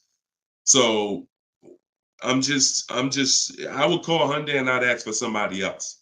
I literally try to escalate that. Can I speak to a manager? Can I speak to somebody? Why are you telling me to call the dealer when the dealer is not who? The dealer has nothing to do with the car anymore at all. From the day you bought it, it's between you and the bank. You're the one that I owe. Why can't you tell me my payoff? And I would speak to somebody until I can get somebody on the phone who can give me an intelligent answer. That's ridiculous. That's ridiculous. TikTok quiet today. Y'all quiet on TikTok, boy. What's going on? Are y'all gonna send questions in? Let's keep them coming from Instagram then. TikTok, y'all usually be the ones sending the most questions. Let's go. What's up, Ron? What's up, James? Let's go. Type in your questions if you want. Let's go. We'll be here for about an hour. Deshone got the ebook. Sent email templates out, got responses, perfect. Using the counter offer calculator, perfect. And they usually, they either stop communicating or say I have to come in to do any further negotiations. We have scripts for that. We have scripts for that. No, none of the other dealers I speak to have said that. Just go to the script. Every single thing is a script because I know what they're going to say. I had to use those same templates. So always keep the conversation. When you make the last counter offer, it's always a question. That counter offer is a question. So now when they come back and say anything, you look for the script that replies to that and keep the conversation moving forward. You know, if they once you send the counter offers, now you're just getting to the point where you're trying to see who's the best one. That's it. The counter offer calculator makes counters based on the best offer.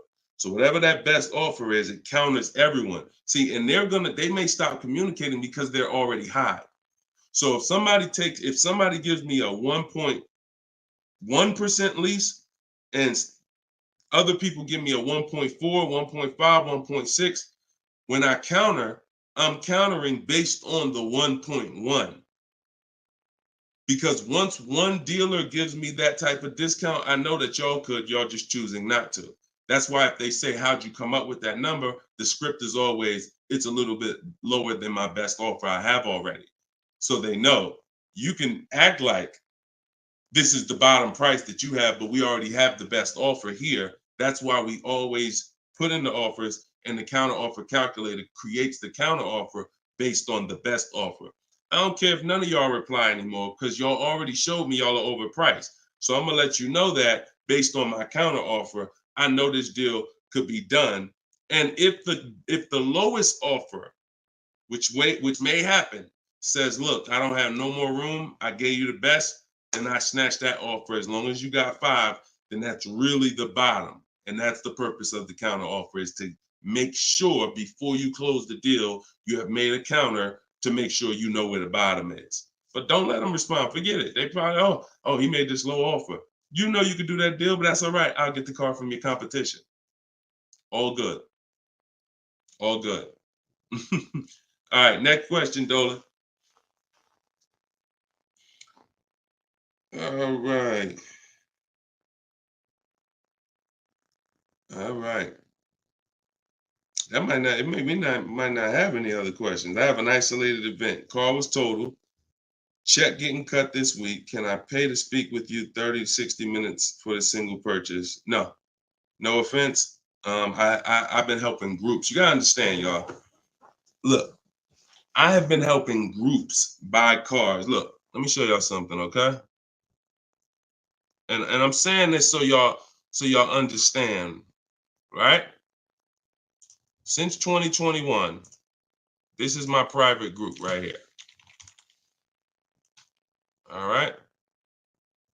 This is my private group. We have 1,400 people in the group. Now, not everybody who joins us in Maps Academy joins the group, because some people just don't come to Facebook. They'll come on my Zoom coaching calls. But this is how I help people one-on-one. Not even one-on-one. This is how, when you see, can everybody see this? I just want to make sure everybody can see this. This is how I work with people. If you're getting my book, you got my book, you got my strategies. This is what we've been doing. Look at the dates. Look at the dates on these cards. All recent. So I don't work with it. It makes no sense for me to work with somebody one-on-one. I don't have to.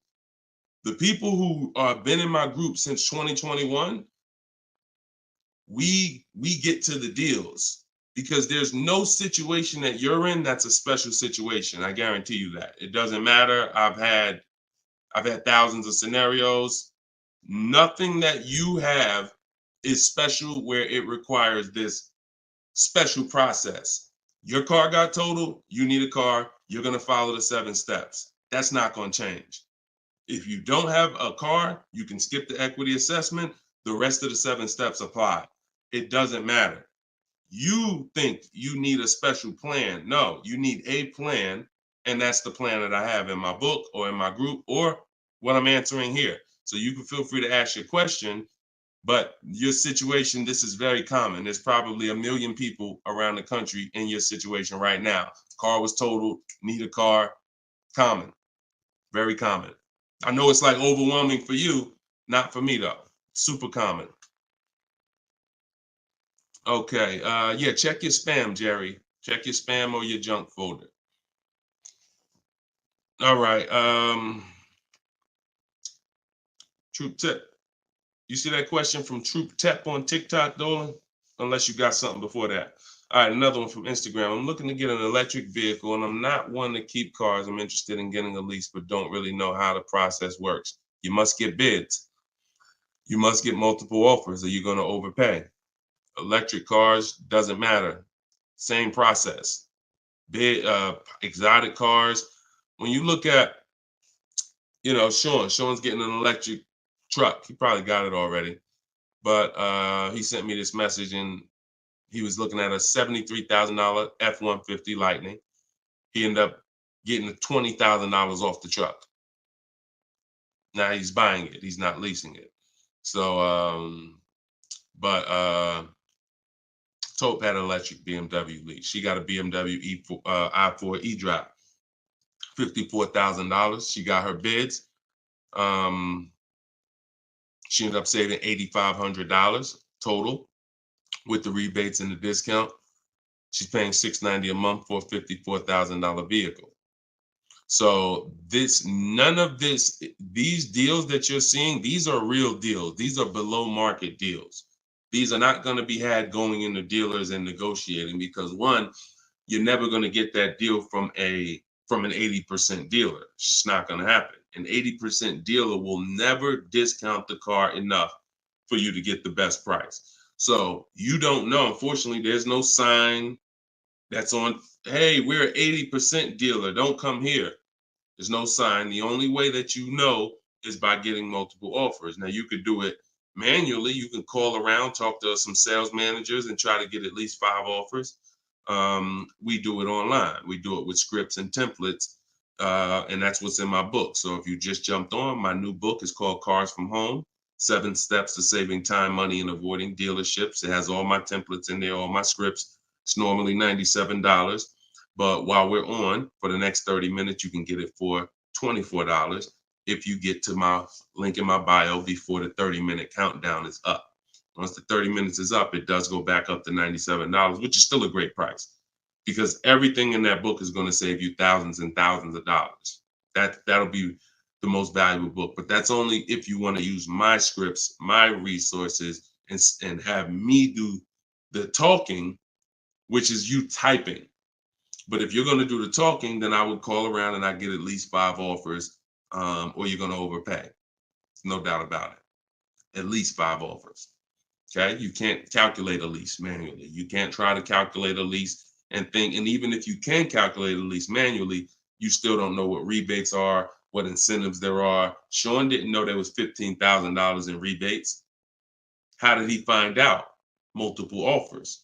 The best offer ends up revealing, wow, it's $15,000 in rebates on this truck. He wouldn't have knew that just walking in and trying to see, all right, what's the best deal I could get? 80% deal is never going to tell him it's $15,000 in rebates. So multiple offers is a must. Okay. Go ahead, Dolan. Great question. I'm new to your platform. I joined late. What do you recommend I do? I'm not sure I understand the question. What do I recommend you do about what?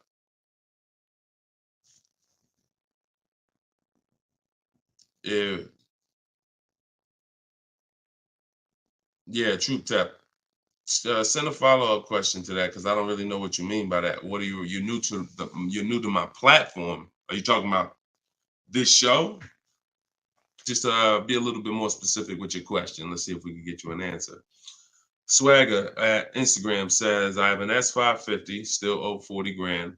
I plan on paying it off by summer 2025. Should I trade it for an S63? Run a race and start another race. The whole nother race. So you buy a whole car, spend years to pay it off, throw tens of thousands of dollars at it, pay it off, and then go trade it again and do the same thing over and over again. Next time with a higher price car that you will throw more money at. This is the problem. You don't understand leasing. That's the problem. See, there's no way to make that make sense. You still owe 40 grand on the S550. You're trading in your cars while they're still losing value every year dramatically. This is what we call the depreciation curve. If you've been on the show, you've seen it before. If this is your first time, this is how you understand what's going on with your car. This is the unseen expense. So when you buy that S-Class, it's losing thousands of dollars every couple months. And then you're see, there's three kinds of people. People who get great lease deals. Well, I'm not going to say that. People who lease, people who buy and keep long term, and they keep long term so that they can avoid the depreciation. And then there's people who are stuck in this middle right here. This is 2 years, 3 years, 4 years, 5 years, 6 years, all right here, when your car is losing the most money. So what you do is, see, it has nothing to do with how you paid for it. You can pay cash, doesn't matter. When you take a loan, now you're financing this depreciation and you're losing more. But when you say, all right, I bought this S-Class, now for the next 6 years, it's going to lose tens of thousands of dollars, and then I'm going to turn around and I'm going to trade it. You never get to a point like where you can win for the purchase. See, some of you've been taught paying off the car is the win. No, it's not. Paying off the car is not the win, because if the car is still losing value like this, if this is the way it's still depreciating and you get rid of it anytime while it's like this, you lost. You lost. The key is to keep the car so where the depreciation starts to look like this. So now, if you were here and you had a 10-year-old S-Class or 11-year-old S-Class, maybe it's worth 10 grand. And maybe a year from now, it's worth 9,500. It's not losing that much value anymore. You outlived the depreciation. That's when you win. That's the purpose of the purchase. There's nothing else important about purchasing because it's expensive. There's nothing else important about purchasing. No other benefits, in my opinion, about purchasing other than I can get to the point where I get here. I can pay off the car. What does that matter? It's still depreciating. I'm losing thousands. Now I'm gonna go trade it in, and I'm not gonna get anything for it because I'm replacing the car in its deepest depreciation phase. And I just haven't learned about leasing. I was taught not to lease. So that money you're tying up, when we were in Mercedes, a great deal on an S-Class. A great deal on an S-Class would probably be, they did them a couple times a year.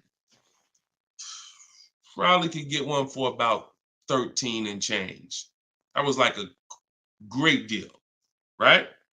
So 13 and change, you're talking dividing that into the MSRP, which was about 110. And you're talking, okay, 1.2, 1.25, 1.3% lease on an S-Class, great deal.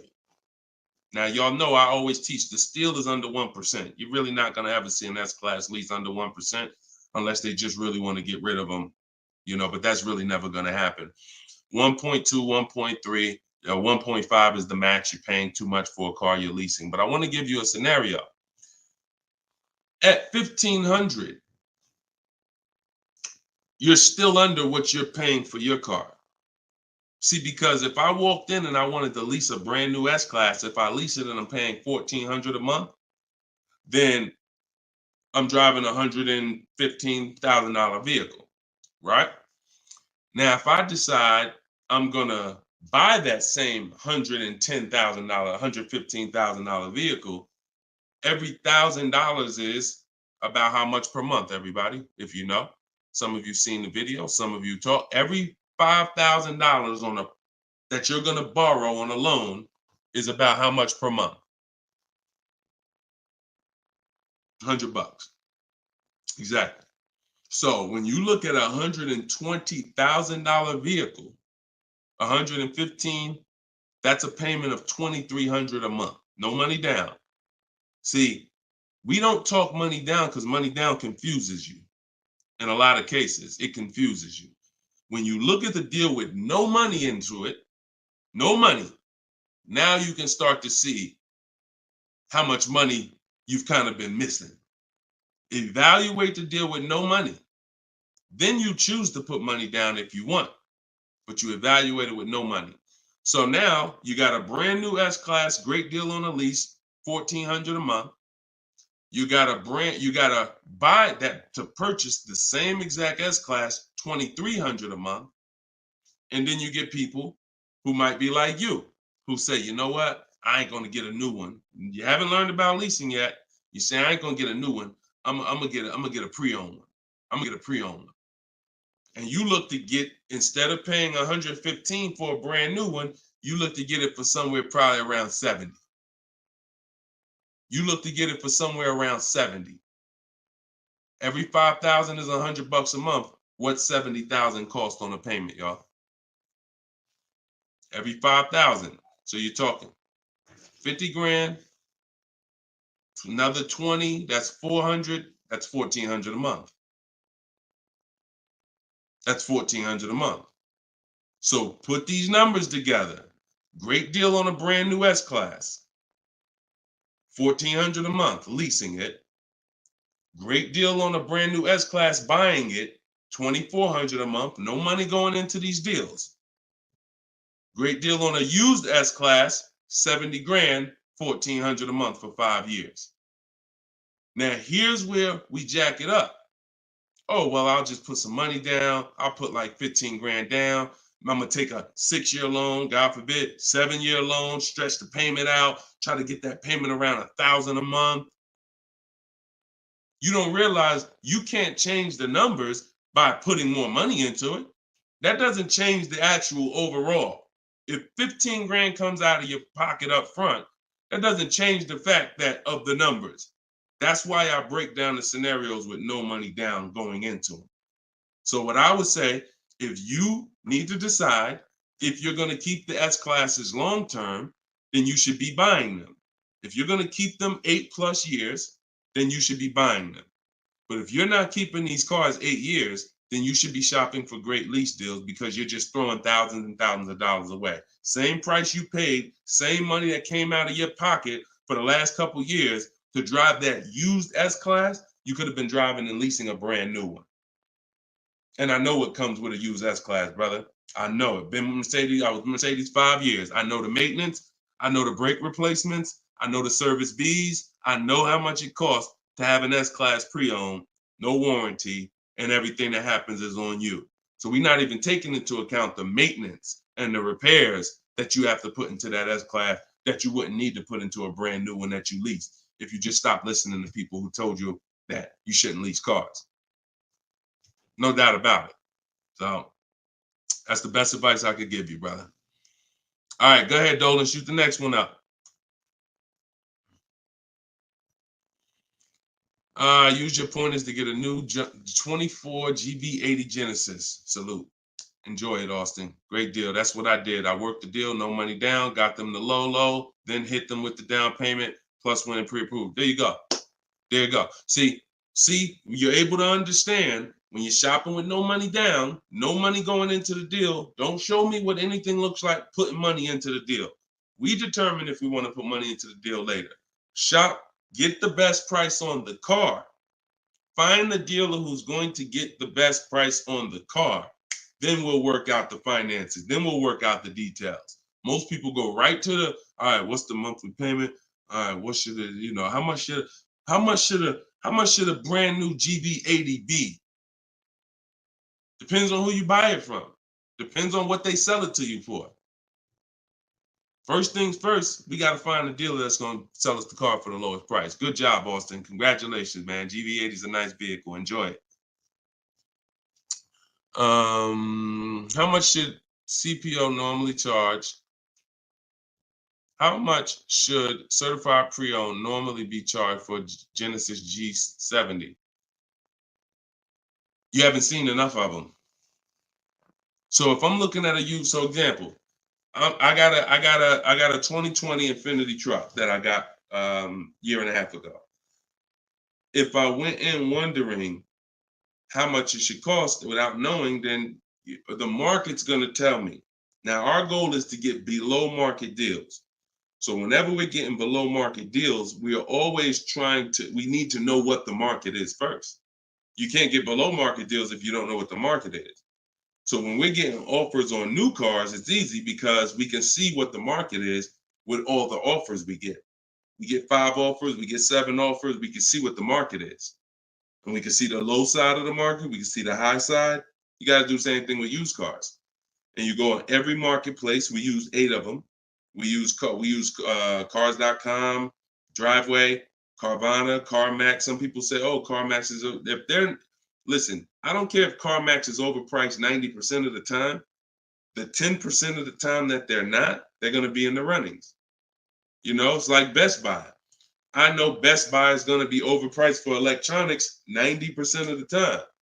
But when I needed to get an iPad for my wife, Best Buy had the best price. So if these people need to be in the runnings or you're going to overlook some savings. So yeah, we'll look at, CarMax, Driveway, Carvana, Carfax.com, Cars.com, Auto Trader, Car Gurus, eBay Motors. So we're looking everywhere there used cars. And then we're going to look and we're going to sort by lowest price to highest price to see where the low side of the market is. Then we do our narrowing down. I need to know what the low side of the market is. If it's 24, if it's 4, when I was shopping for my truck, the low side of the market was 30 to 31 to 32. That was the low side of the market. So when I saw it and I narrowed it down based on Carfax. This is how we narrow it down. This is my system. All in my book, all of what I teach, all of my live shows, this is our system. Narrow it down by title history, then service records, then accident history. Then we need to check the original MSRP. Can't get a good deal on a used car without knowing the original MSRP. How you gonna do that? Who's bought a used car in their life? Type the letter U. If you bought a used car in your life, type the letter U in the comments. Anybody who's bought a used car, type the letter U.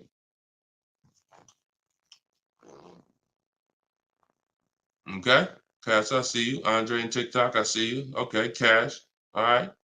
King of Rap, I see you. Okay, if anybody bought a used car, okay. How you get a good deal without knowing what the car was originally? I gotta tell you, I'm the bad news first person. I can lead you to the good news. I gotta tell you the bad news first, though. Think about that. How am I buying something used knowing how much I'm saving without knowing the original price of the item? 2 reasons. 1, I need to know the original price to know what real discount I'm getting. 2, I need to know what's in the car. So when I narrowed it down to I had 4 Infinitis that I had narrowed it down to. They were all white. They were all asking between like 31 and 32, similar price range. This is where we get in trouble at. I pull the original window stickers of the cars. I see that one of them brand new was 46. One of them was 48, one of them was 52, and the one I got was 54.5, brand new. So I'm able to see the discount percentage. In my book, I call this the true value percentage. This is all that matters when it comes to price. And once you do the check and make sure it's a good car, title history, service records, accident history. Okay, now it's time to get to the money. I need to know what the car was originally. I know 54,000. This one I paid 31.8 for. I got a 42% discount. Now, if I would have took the one that was $1,000 less on the asking price, because I didn't know how to do this. Now I didn't know that one was only 48,000 brand new. So it's a smaller discount.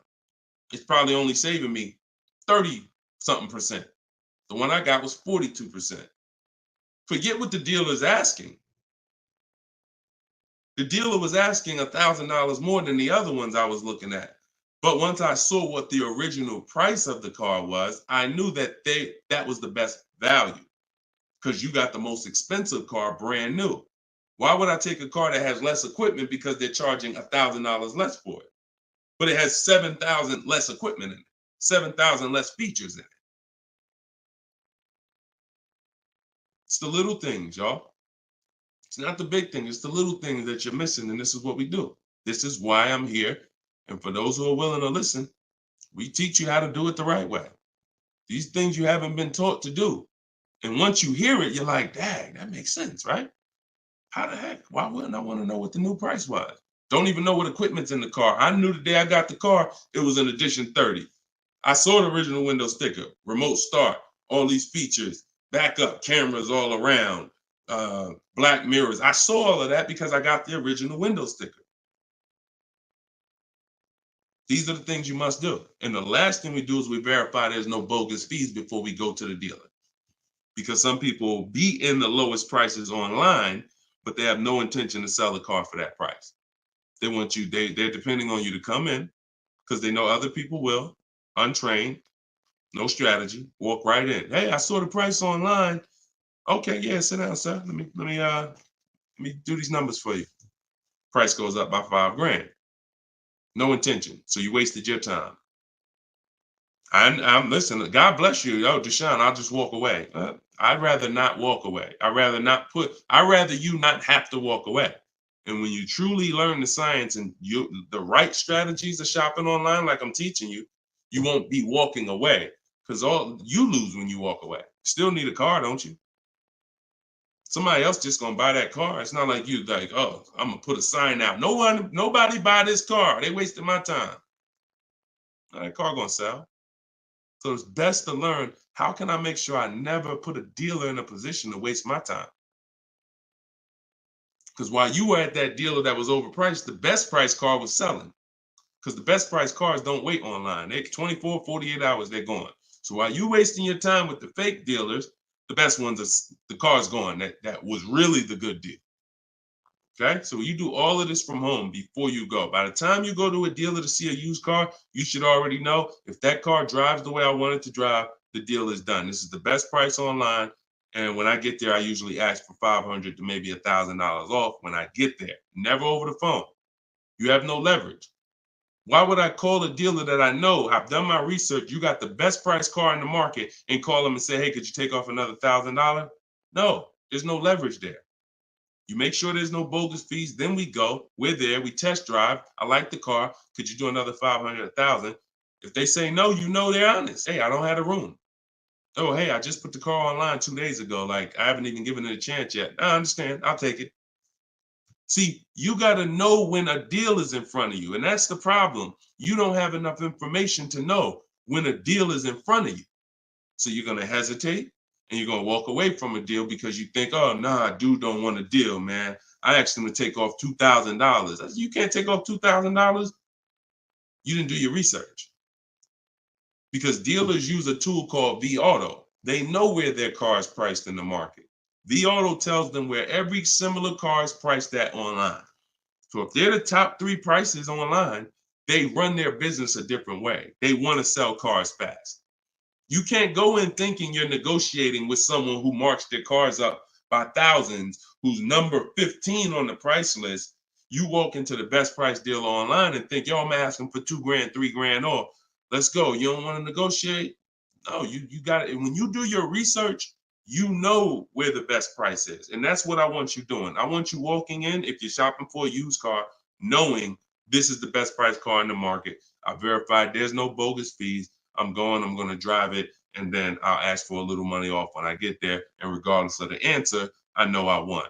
They split it with me, I won. They can't do anything more because they're the lowest already, I won. If they accept the offer because they're just like, listen, you drove down, man, let's go, let's get it over with, I won.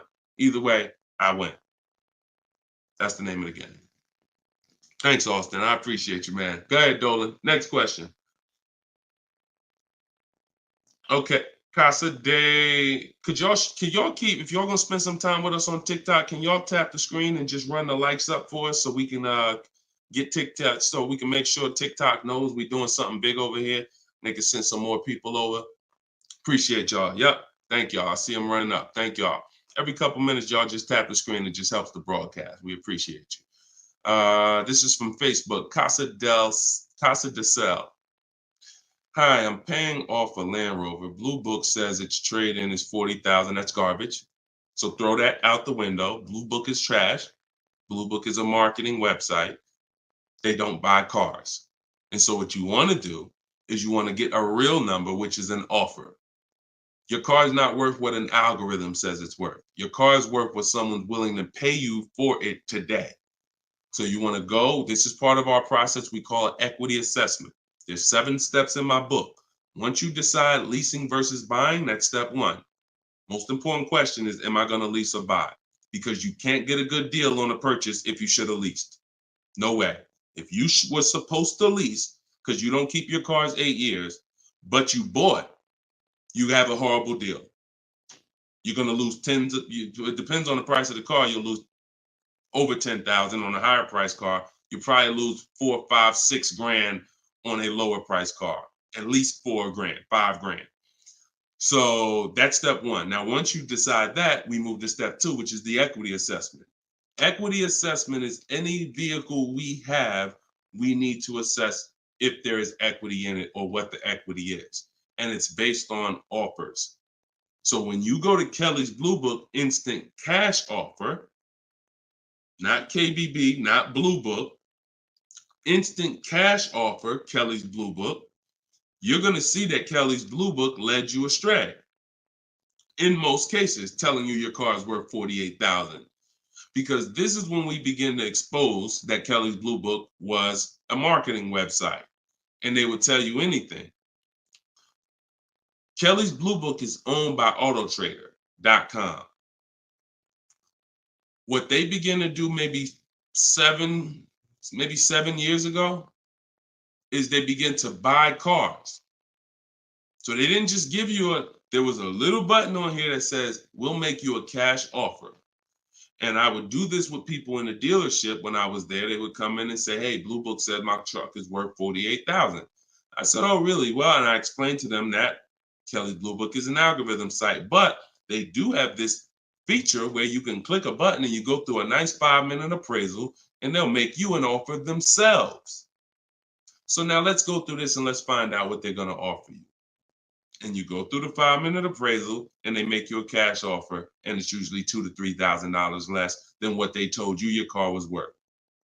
So they'll send you into a dealer fighting for a number that's not real, and you're looking unresearched, unaware, walking out saying, oh, well, I know my car's worth 48. So that's why we don't use them. And again, the offer you're going to get is from them. So it's not even like, well, oh, we don't use Kelly's Blue Book. And then, no, we use Kelly's Blue Book, the instant cash offer tool. And you're going to use that. You're going to use CarMax. You're going to use Carvana. You're going to use Driveway. You're going to use AutoNation, Sell My Car. And you're going to use Car Guru, Sell My Car. And this will take you about 20 to 25 minutes. You're going to get 6 offers because everything we do is a bid. And then you'll know what your car is really worth. That's the first thing. Before you think about what you're going to replace the car with, let's get the real most money for your car. Equity assessment. So do that first. Okay? Yeah, Kelly's Blue Book is trash, but not the instant cash offer tool. But yeah, we would be sitting there and the person will have their printout, like a number like that, 48,000. And then we go right through it and they're like, oh, wait, now they only offer me 45. Yeah, right? So if the people who told you your car is worth 48 is only offering you 45 for it, what does that tell you? Oh, go back to that site that they offered you 48. You see all those banners, see all those marketing banners and ads? Yeah, that's why they need millions of people to come there to have that make sense for them. All right, go ahead, Dolan. Next one. Right. This one's TikTok. Can I get advice on walking in a dealership with a check in hand strategy? Don't walk in with a check in hand. 80% of deals are overpriced, Andre. You can walk in with a check in your hand. If you get somebody who's really good, they're going to take the check. And that's the mission. Get that check out of your hand into our bank account. And if you're dealing with an 80% dealer, you lost. See, again, I'm giving you boundaries so that you can understand. If you break the boundaries, if you choose to go over the boundaries, that's fine. But I've been doing this for a very long time, and everybody that knows me, everyone that's close to me, be it here in New Jersey or be it in my group, they know that I'm the person who helps you save the money on cars. I would put my money against anybody that I'll get a better deal than you. Now, if you're shopping, I wouldn't put my money against any of my people who learn from me. Anybody that learns from me, I wouldn't bet that I could get a better deal than them. If we got the same time frame, we're gonna get about the same deal. But somebody who has no strategy, just shopping, going into dealers, I'll put any amount of money. I bet you $1,000 today that I get a better deal than you without even leaving my house. So I want you to be in that position because you don't know who you're dealing with. If you're in an 80% dealer, they knock off $3,000 for you, $5,000. You think you won? Look,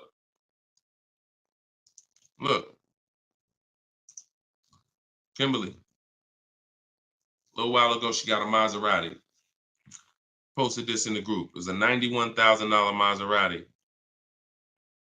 She ended up leasing it for $944, but I want to show you the money breakdown. Before she accepted that offer, she had an offer of 20 grand off right here.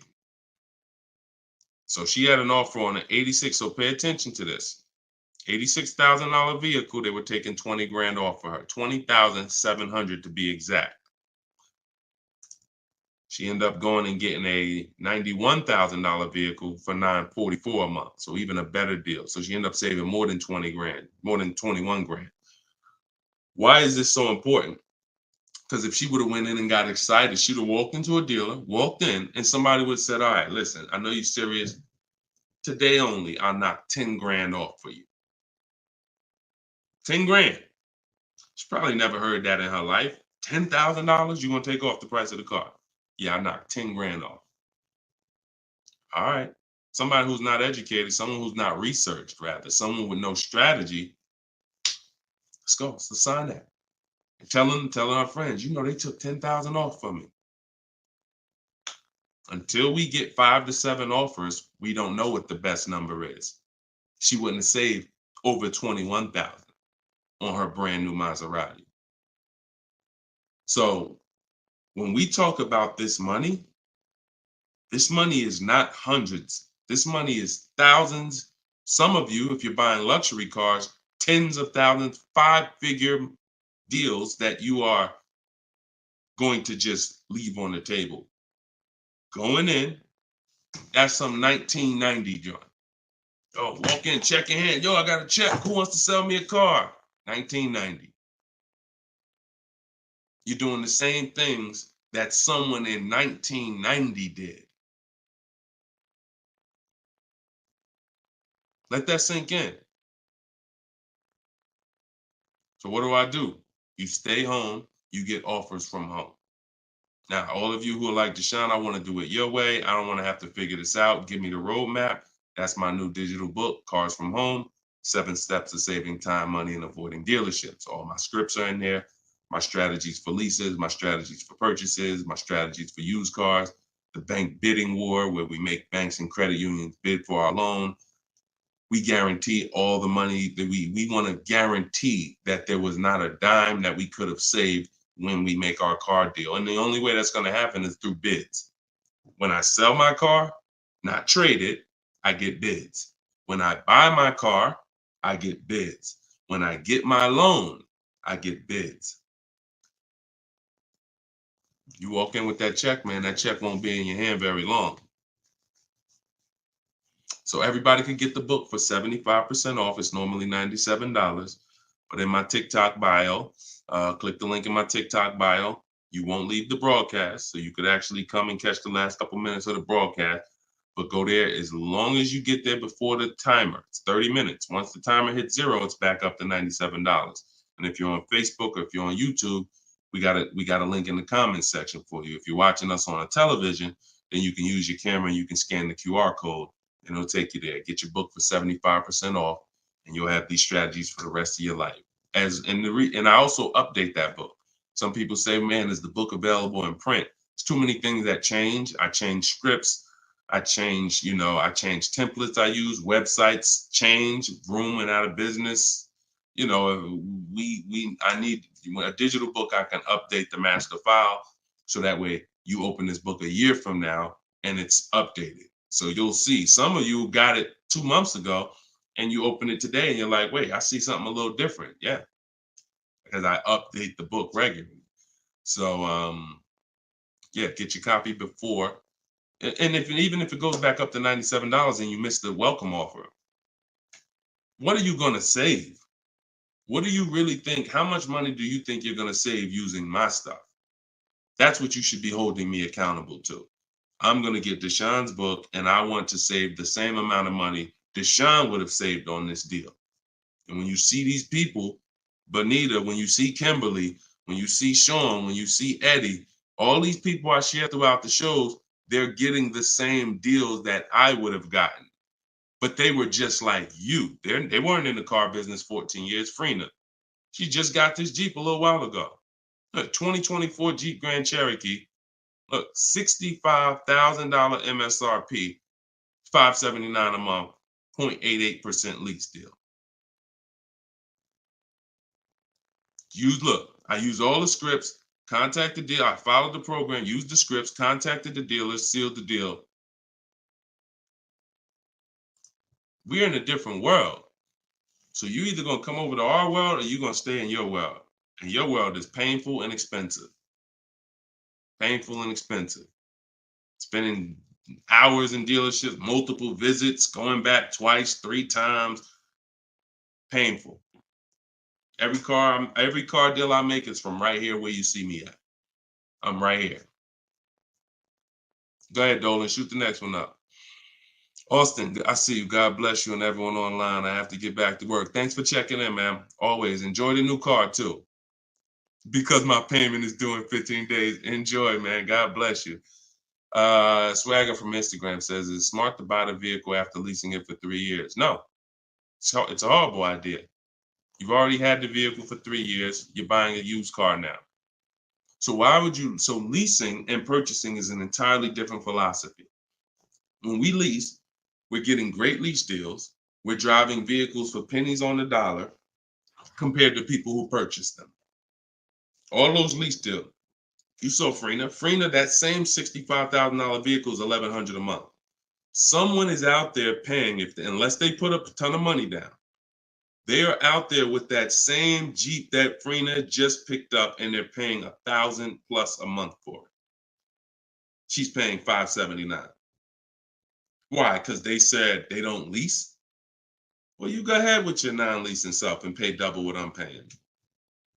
Now, if you're keeping the vehicle forever, 8, 10, 12 years, in my book, I created the 8-year rule. The 8-year rule is when you begin to win as a purchaser, because that's when the depreciation is going to cool off and make sense. You can get some of this money back because the person who's leasing is killing you in terms of the money that's not coming out of their household compared to yours. They're killing you. So you now need to try to catch up one day. And if you catch up, the only way you catch up is you keep your car until the depreciation cools off 8 years, 9 years, 10 years, 12 years. And that's where you win. You can't do that with a lease. But keeping your car 6 years or 7 years is not anywhere near enough time for you to catch up to a person who leased and got these great lease deals. Because you're paying for the whole car. New car, used car, doesn't matter. A new car, you're paying thousands more than a person who leases. A used car, over 8 years, you're paying about the same money as a person who leases for a used car. So by the time you go and replace that car, if you kept it 8 years, your car's already 11, 12 years old, 13 years old. Person been leasing, been driving brand new cars. So there's no comparison. It's great lease deals are here, long-term purchases are here, and everyone stuck in the middle is just losing thousands and thousands of dollars. I'm sorry to tell you, but if I don't tell you, no one's going to tell you. You buying cars, trading them in 4, 5, 6, 7 years, when they're still depreciating heavily, you're losing compared to people who purchase and keep long-term and people who get great lease deals. You're losing thousands. If you buy your lease, now you're switching and saying, okay, why do I want to buy a used car now? Because that's all buying a lease is. Let's take let's take the aspect out of it that complicates it. When you are buying your lease, you're buying a used car. That is it. Except you don't have to go search for it. It's right there in your driveway already, and that's the only difference. So what makes you say I'm going to stop leasing to buy a used car? You'd have to be saying I'm ready to keep something long term, 8, 10, 12 years. So if you're ready to keep something long term, then buy it. Because you're going to need to be committed to keeping it long term because you've already been driving it for 3 years. You've already been driving it for 3 years. So where are we actually going? You're going to look up in 3 years, 3 more years, and you're going to say, Dad, I had this thing 6 years now. Now, if you're like most people who buy their leases out, you're going to take a 6-year loan. Because in order to get a comparable payment to what you were paying for your lease, you're going to need a 6-year loan. So now you're going to look up that, just so you know, 6-year loan plus the 3 years you leased it, that's 9 years. Same car. Same car. So you're paying on the same car for 9 years. And then you look up in 3 more years and you're like, man, you know what? I'm ready to get out of this. Still got 3 years of payments left.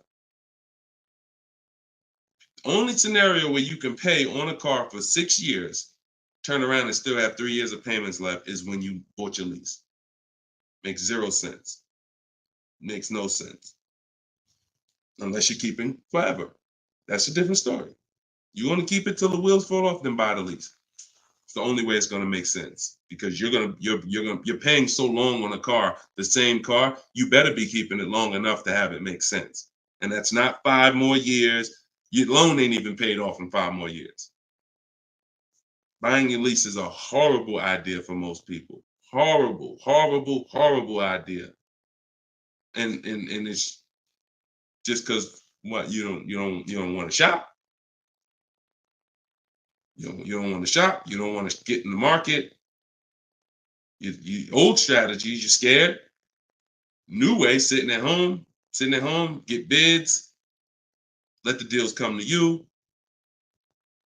Because that's what I see. I saw tons of people buy their leases for the last 3 years because they were just scared to shop. Oh, it's not now here. I don't want to.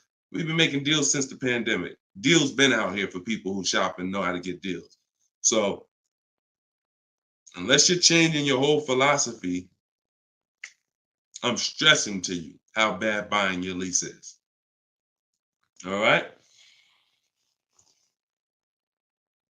This one's Instagram. If I'm searching for a car, but I want a specific trim, should I search the entire market for only that car and the trim level I'm looking for? If I want a specific trim, that's the reason why I use the 25 to 5. 25 to 5 strategy in my book is what we do for new cars and leases. Because when you walk into 2 dealers, it's another reason about not shopping this limited way anymore. If you're shopping from 2 dealers, all you have is what they have. If 2 dealers don't have the trim, you ain't got nothing. When we reach out, we're connecting with 25 dealers online. So if that car is out there, I'm giving 25 dealers. I'm shopping out of 25 dealers inventory. So if no one has it out of 25 or only 1 or 2 have it, now I know that car is just super rare.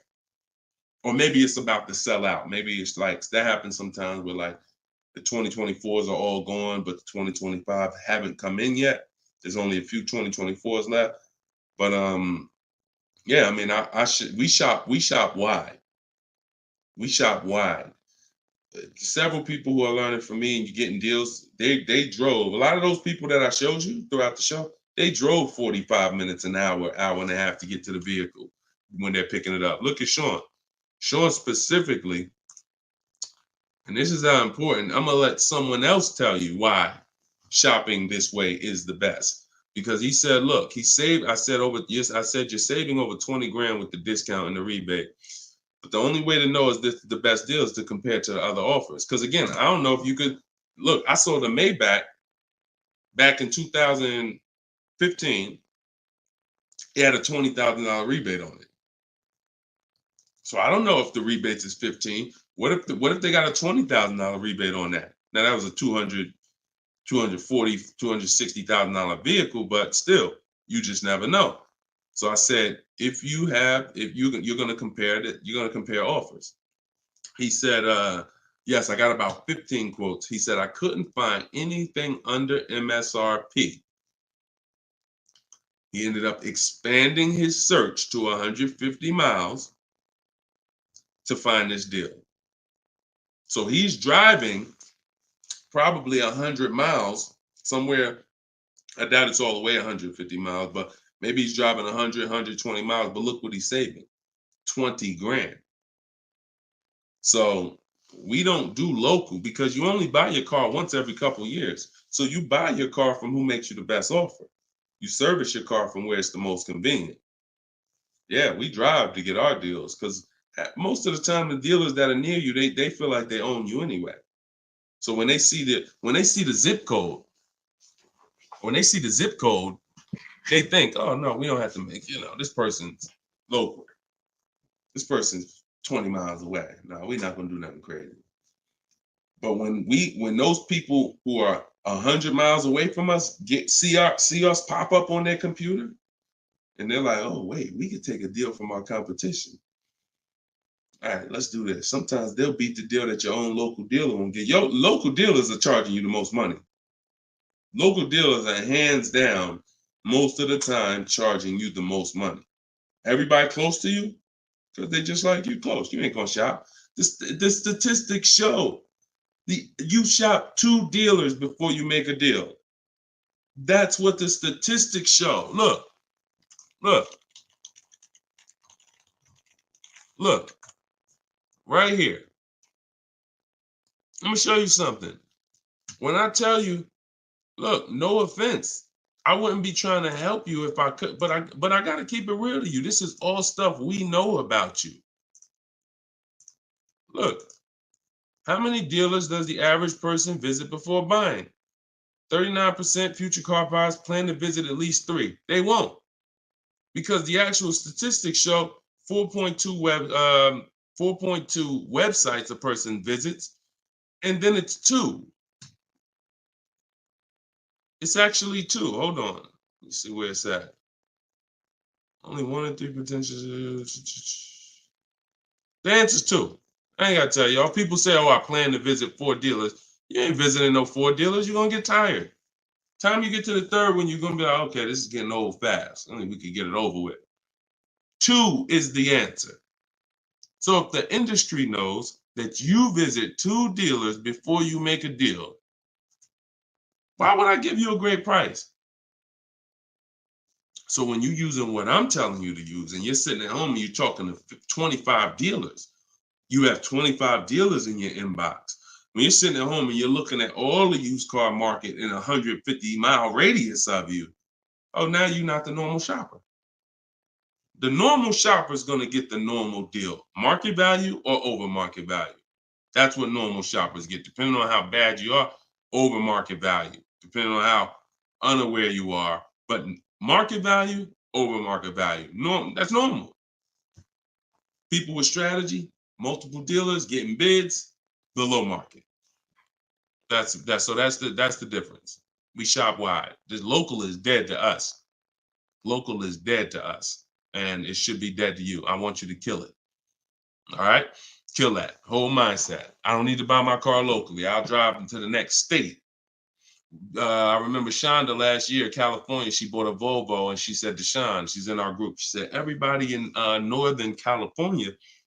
She said my best deal. I think she was saving like $3 grand off MSRP. And she's like, but it's a dealer in Southern California, though, that's taking like $6 grand off of me with my Costco rebate. I said, okay, what you gonna do? She said, I just bought a plane ticket, $79. I said, there you go. That's what I would have did. That's a sweet plane ride. I'm taking a plane, $79 to save 3 more grand than my local dealer was gonna give me up here. Sweet plane ride. So local's dead to us. We go where the money is, and we enjoy that ride home. Nothing like driving home for an hour knowing you just saved a ton of money. So that's it, y'all. We've been on for about an hour and 15 minutes. We like to keep these shows right around there. In my bio, I do have the link to when I'm going to be live next. So I'll make sure that, as long as we keep doing these live shows, again, it's going to be up to you guys. If you guys continue to show up, if you guys continue to tell your friends, then we'll keep doing the shows. But if not, we can certainly do the broadcast, because the broadcast, people get value out of them. So we've seen it, for the last 3-4 weeks since we've been testing this, we've seen people get value out of the rebroadcast. So what's the point in Deshone coming live regularly if people are gonna sit and watch the rebroadcast? So, but if y'all gonna tell people when we live and bring people and share, then certainly we'll keep the live shows going.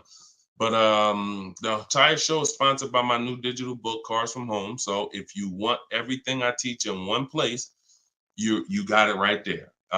We don't hold back on this show. We don't hold back in my social media videos. That's why they're, thank God, continuing to be seen by millions of people. But that's for different types of people too. So whenever you're navigating all my social media videos and you're trying to piece it together, some stuff is in there for high mileage drivers. Some stuff is in there for used cars. Some stuff's in there for leasing. Some stuff's in there for negotiation. Some stuff's in there for how to format your deal. So you're trying to piece all this stuff together. If you say, Deshone, I want this all in one spot, step by step, that's my new digital book, Cars from Home, 7 Steps to Saving Time, Money, and Avoiding Dealerships. And you can get it for 75% off in my TikTok bio, in my Instagram bio, or in the comment section on Facebook and YouTube.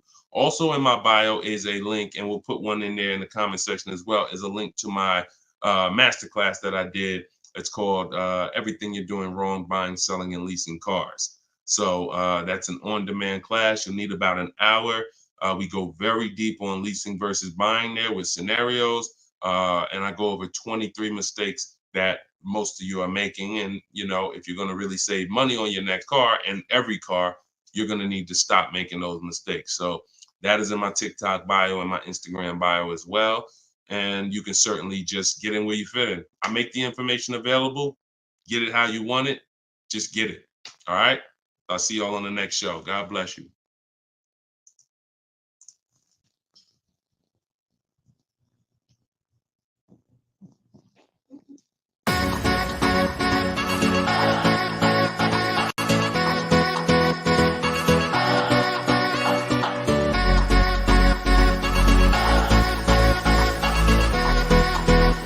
The worst possible thing you could say when you walk into a car dealership. I spent 5 years with Mercedes-Benz, 5 with General Motors, and the worst thing a person could say when they walk in is, if you could just get me to this payment, we got a deal. So your loan's probably still like 19, which means you got to pay to get out. You're upside down. It's called negative equity.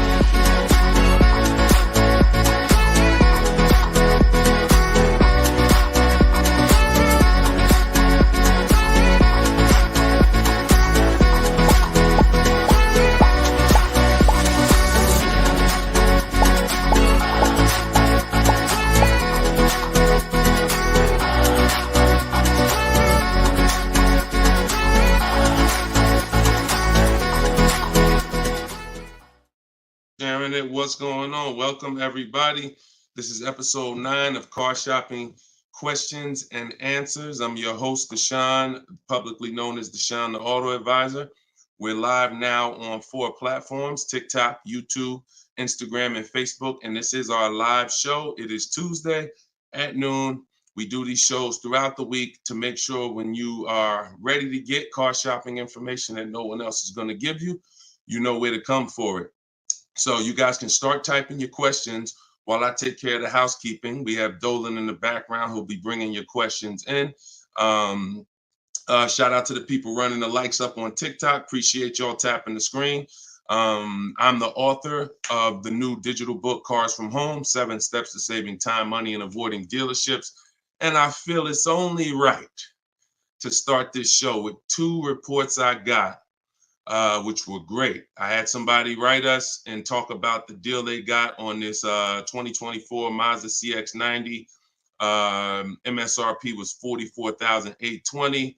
They got a $6,500 discount from home. Shout out to you, Tiffany. I appreciate it. This is what we do. And when we think, when we launched this live show a few weeks ago, my plan was my prayer rather was that people would take the book, use the book, write me your success stories so we can feature you here and feature your deals. These are below market deals. These are not advertised deals. And she got this by handling the process from home, getting multiple offers like we teach. We also had Barrett write his review on Goodreads. So we were 4.94, almost 5 stars. Book is outstanding, a must-have for anyone seeking to buy, lease, or even sell a car. It's presented in a very professional, easy-to-follow, step-by-step manner that covers every situation from buying, leasing, cash, credit, good, bad. Although I purchased and leased several cars in my lifetime, I learned new tactics to obtain the best value for my money, and it even has a wish list, yes, to help you separate your wants from your needs. Come on, Barrett. Appreciate you so much.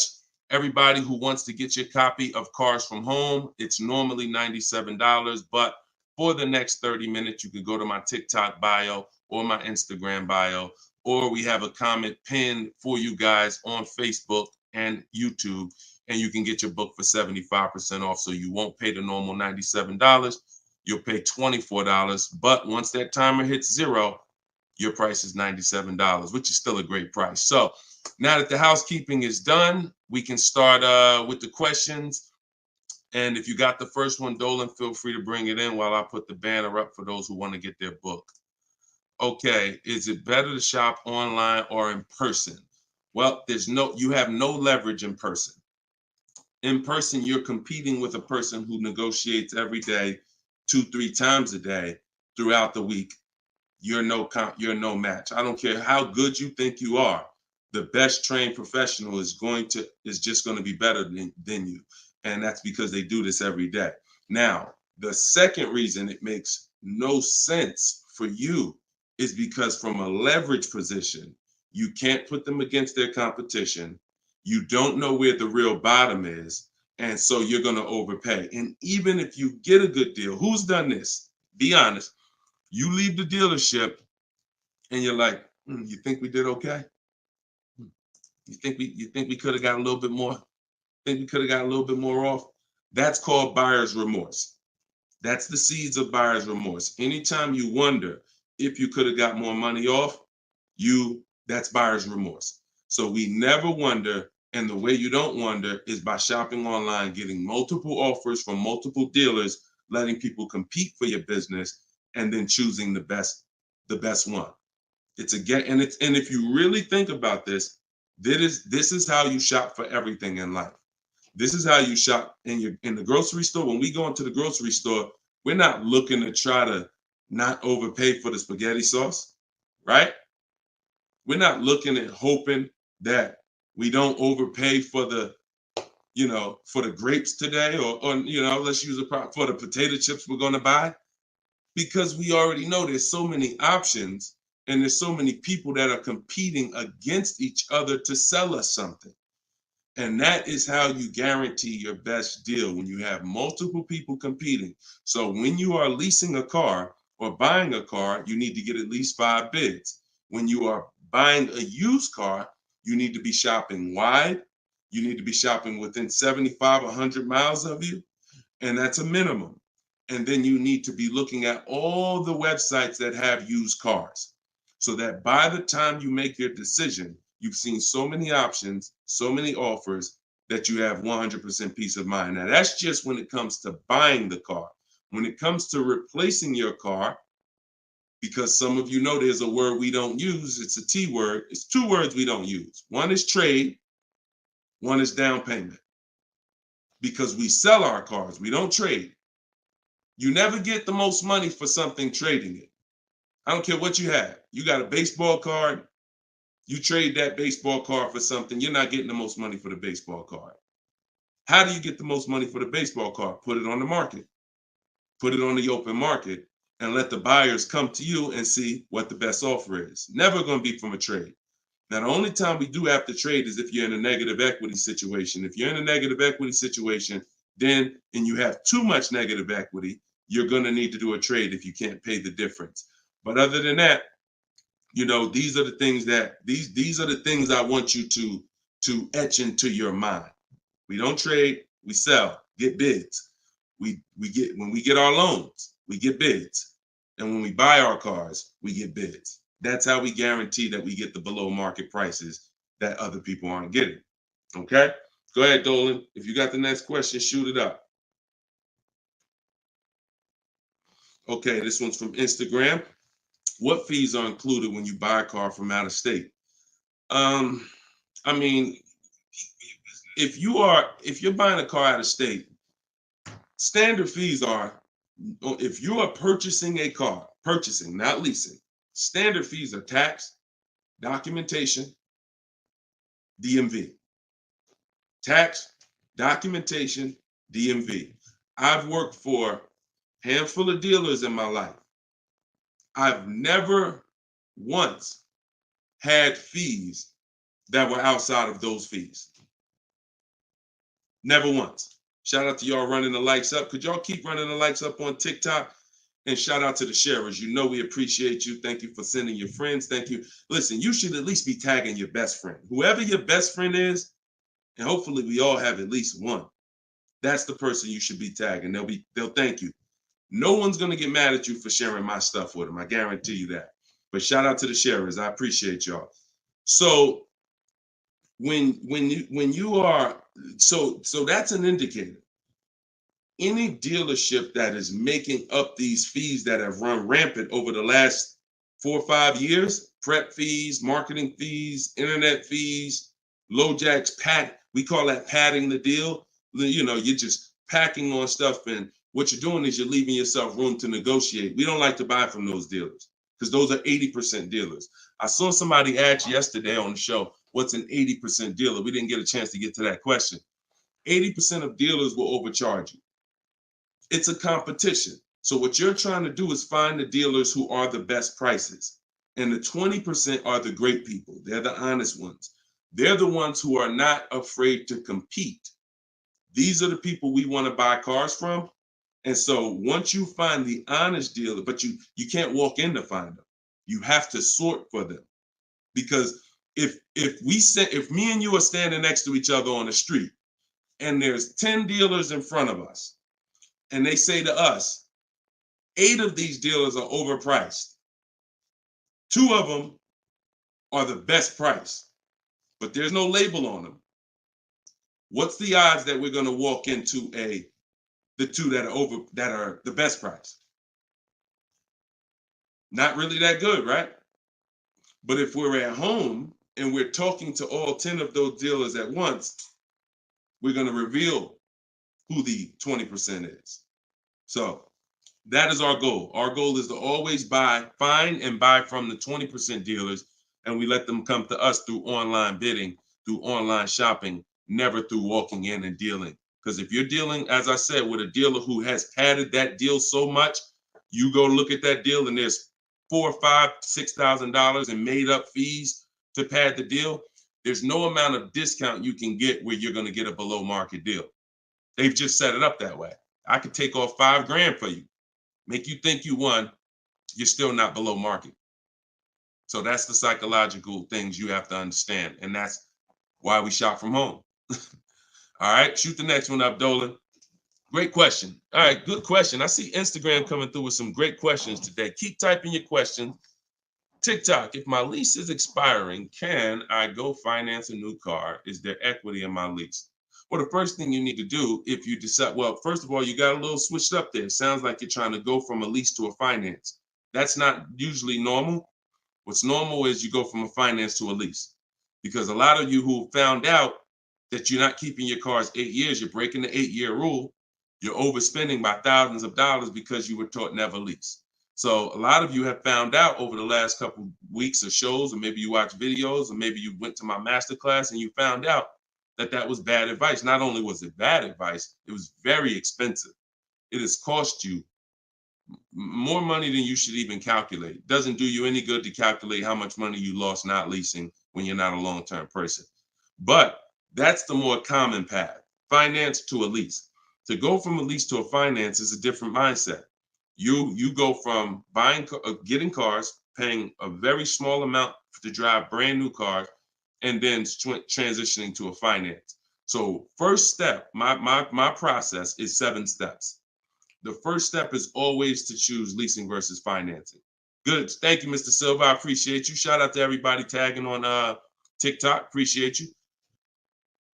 That's the first step. I call that the most important question. So for everybody's on here who's car shopping, if you're car shopping now or you will be in the next 12 months, type me in the comments. Everybody who is car shopping right now, or you're going to be car shopping in the next 12 months, type me in the comments. And I'm going to give you the first word. And I want y'all to always, when you come on this show, be prepared to dialogue. Like, be prepared to dialogue. Have your hand by your keyboard. You're going to learn a lot more engaging in the dialogue than you will sitting back and just listening. Active learners learn better than passive learners. Okay? So now, all of you who said me, I want you to ask yourself, how many years are you keeping the next car? Because this is the lease versus finance question. This is the lease versus buy. I'm not going to say finance because some of you are going to pay cash. This is the lease versus buy question. How many years are you keeping the next car? Gary said forever. Okay, there we go. So that's a good indicator till the wheels fall off, Joseph on Instagram. I see you. Okay, here's the question. 72 months. Okay, that's 6 years. You shouldn't be buying, Frankie. And I'm going to tell you why in 1 second. As long as it lasts. Now, when you want to try to get a little bit more specific than that, because sometimes you'll buy a bad car. It only lasts 5 years, where if we know we're going to keep this thing long term, we want to make sure we buy a car that's a quality car. That's what we want to make sure that we do. Buy a car that's a quality car. All right. So let's do, okay. So all of you, if your answer, I see you, Andrew, you 6, I see Teresa 10. Okay. Now, here's the rule. I call this the 8-year rule. The 8-year rule is based on when cars lose the most money. So it's not based on, see, some of you have been taught you pay off your car, get the title, do whatever you want. You want to trade it in, do what you want. I'm here to tell you that that's cost you because you don't understand the unseen expense. And the unseen expense is the one that's hurting you. That's depreciation. So the first thing you're trying to get when you're deciding I want a car is, how am I going to avoid big depreciation? Big depreciation. You buy a car for $30,000 today. What is it worth in 3 years? Even if you don't drive it. See, this is these are the things that you've been, oh, well, I want to buy a car. I drive as much as I want. But even if you don't drive a car, if I sat a car right outside your house right now and said, Lily, this car is worth $30,000, and you said, Deshone, I don't need a car. I already got a car. And I said, but it's yours. Here, it's yours. It's worth $30,000. You don't drive it. You come back a year later. What's that car worth? Told y'all, stay by the keyboard. What's the car worth? See, we're going to dispel this myth right now, because some of you don't understand, because of what you've been taught, that you think, oh, if I buy a car, I could drive it. I don't pay for the mileage. I'm going to show you that not only do you pay for the mileage, you pay even if you don't drive it. See, look, Alvin said 24. Look, didn't drive it 1 mile. Days on Instagram said 24. Look, didn't drive it 1 single mile. That's probably accurate. So think about that. If that's many people will mention depreciating assets. That's a very common word, but we're now going deep on what that actually means. Depreciating asset means I purchase something, I acquire something, whether I use it or not, it's going down in value. If I use it more, it goes down in value more. So the first foundation that you need to get is leasing versus buying. This is why if you don't lease, but you should have leased, there's no way to get a great deal. Because when you get great lease deals, some of you seen Danielle. Danielle got an Audi A3, $44,000 car. She's paying $550 a month, no money down. So that's Danielle. So when you consider what that deal would, what that car would have cost her if she purchased it, no money down, probably would have cost her about $900 a month. $900 a month. Every 1,000, but every 5,000 is about $100 a month, depending on interest rates. 5-year loan. So foundation. So what you're trying to do is avoid the depreciation. Y'all know when I break this out, y'all know what this means. Some of you, if you're new here, you may not know, but this is what this means. This is how your car loses value year 2, year 3, year 4, year 5, but then it starts to level out. And what you want to get to, forget paying off the car. You could have paid cash for it. Doesn't change this. Deshone, I got a loan on it. Doesn't change this. This is the actual asset value. This is the car's value. Forget the loan that's attached to it. This is the car's value. So your goal in purchasing, if you want to avoid this, see, some of you buy cars, trade them in here. Trade them in here. That's 2 years, 3 years, 4 years. You're trading the cars in when they have lost the most value. And that's a losing formula. Now, there's 2 ways that we avoid this. One is long-term ownership. Who has a car outside? They've had it for more than 8 years. More than 8 years. Type me if you have a car in your driveway or in your household, you've had it for more than 8 years. Type me. I see you, Gary. Okay. Okay, I see you, Sergio. All right, more than 8 years. I see you, 12. Now, this is where you win. Here's why. Your car is no longer losing value like this every year. Now it's only losing a little bit. Now it's only losing a little bit. You beat depreciation.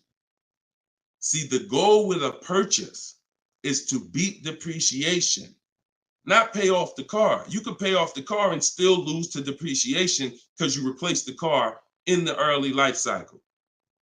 So if you are not buying the car with the intent to keep it long term, 8 years, there's no comparison to a person who's leasing. So there's 2 sides. One is the people like Danielle. One of the people who are like, Deshone, I'm not keeping a car 8 years. You should be shopping for aggressive lease deals, not normal lease deals, below market lease deals. That's what I teach. Or you should be purchasing, getting great deals, below market deals on purchases, new cars, used cars, with the intention to keep them long term. That's it. So that's all step 1. I call that the most important question.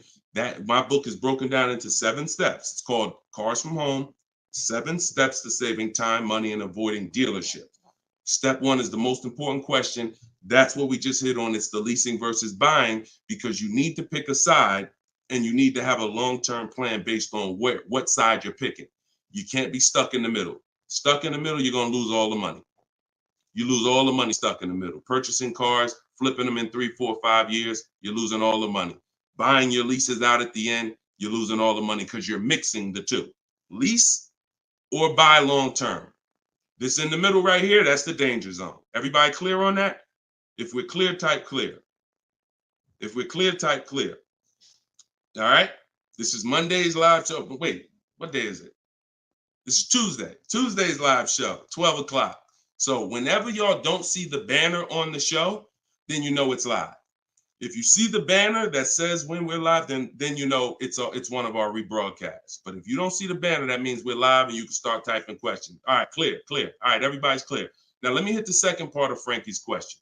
Okay, and for those who just came on, everything I teach is out of my new digital book. It's called Cars from Home. And you all can get it for 75% off. It's normally $97, but in my TikTok bio, in my Instagram bio, and in the comment section on YouTube and Facebook, we put the link there for you so that you can get your copy for it. You won't pay the normal $97, but you only got 30 minutes. It's a welcome offer. Once that clock goes down, to zero, your price is $97, which is still a great price. You saw how much money Tiffany just saved on her new Mazda, just using what's in the book. Saved herself, I think, $6,000. So go ahead. Oh, no. So, and then you move into the equity assessment. So once you decide, Frankie, which you already said you're only keeping the car 72 months, you should not be purchasing.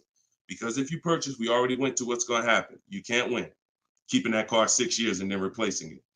So you should now be doing your equity assessment, which is calling your bank, get your payoff, and then you're going to go to the cash buying websites.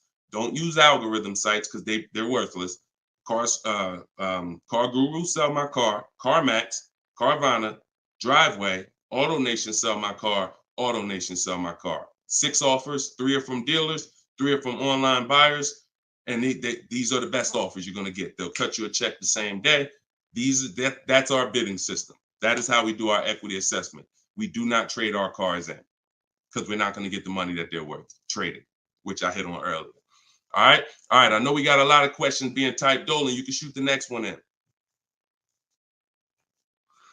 Okay, this one's from Instagram. I'm looking to lease a GLS 450. Does Mercedes have any third-party restrictions on selling your lease? So I wouldn't concern myself with that.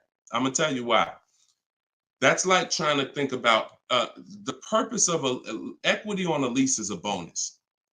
Shout out to y'all running the likes up on TikTok. Appreciate y'all. If y'all could keep tapping the screen every couple minutes, if you could just give it a little tap, tap, tap.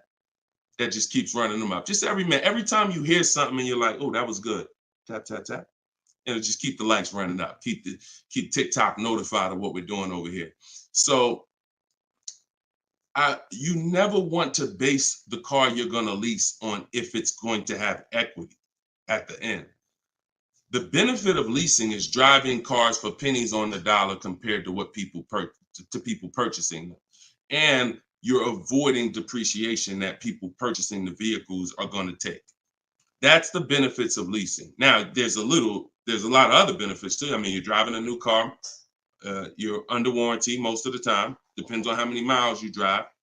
So if you drive, 12,000 miles a year, most bumper to bumper warranties cover that. If you drive 15,000, maybe you won't have a little bumper to bumper at the end, depending on what you choose. Mercedes has a 4-year 50,000 bumper to bumper. But the benefits of leasing are what I just laid out. Equity is a bonus. We don't want to look, equity is not something we ever want to base the vehicle we're going to lease off of.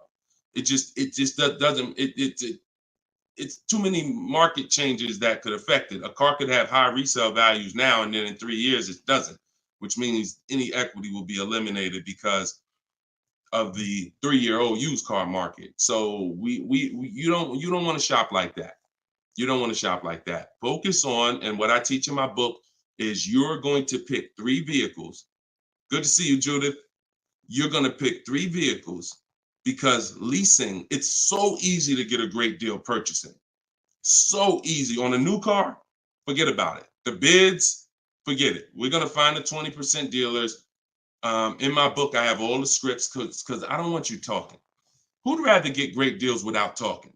Be honest. Who's not a good negotiator? You're not a good negotiator. Type not me. Like you just be honest. I don't ever want you to put yourself in a position where you need to talk.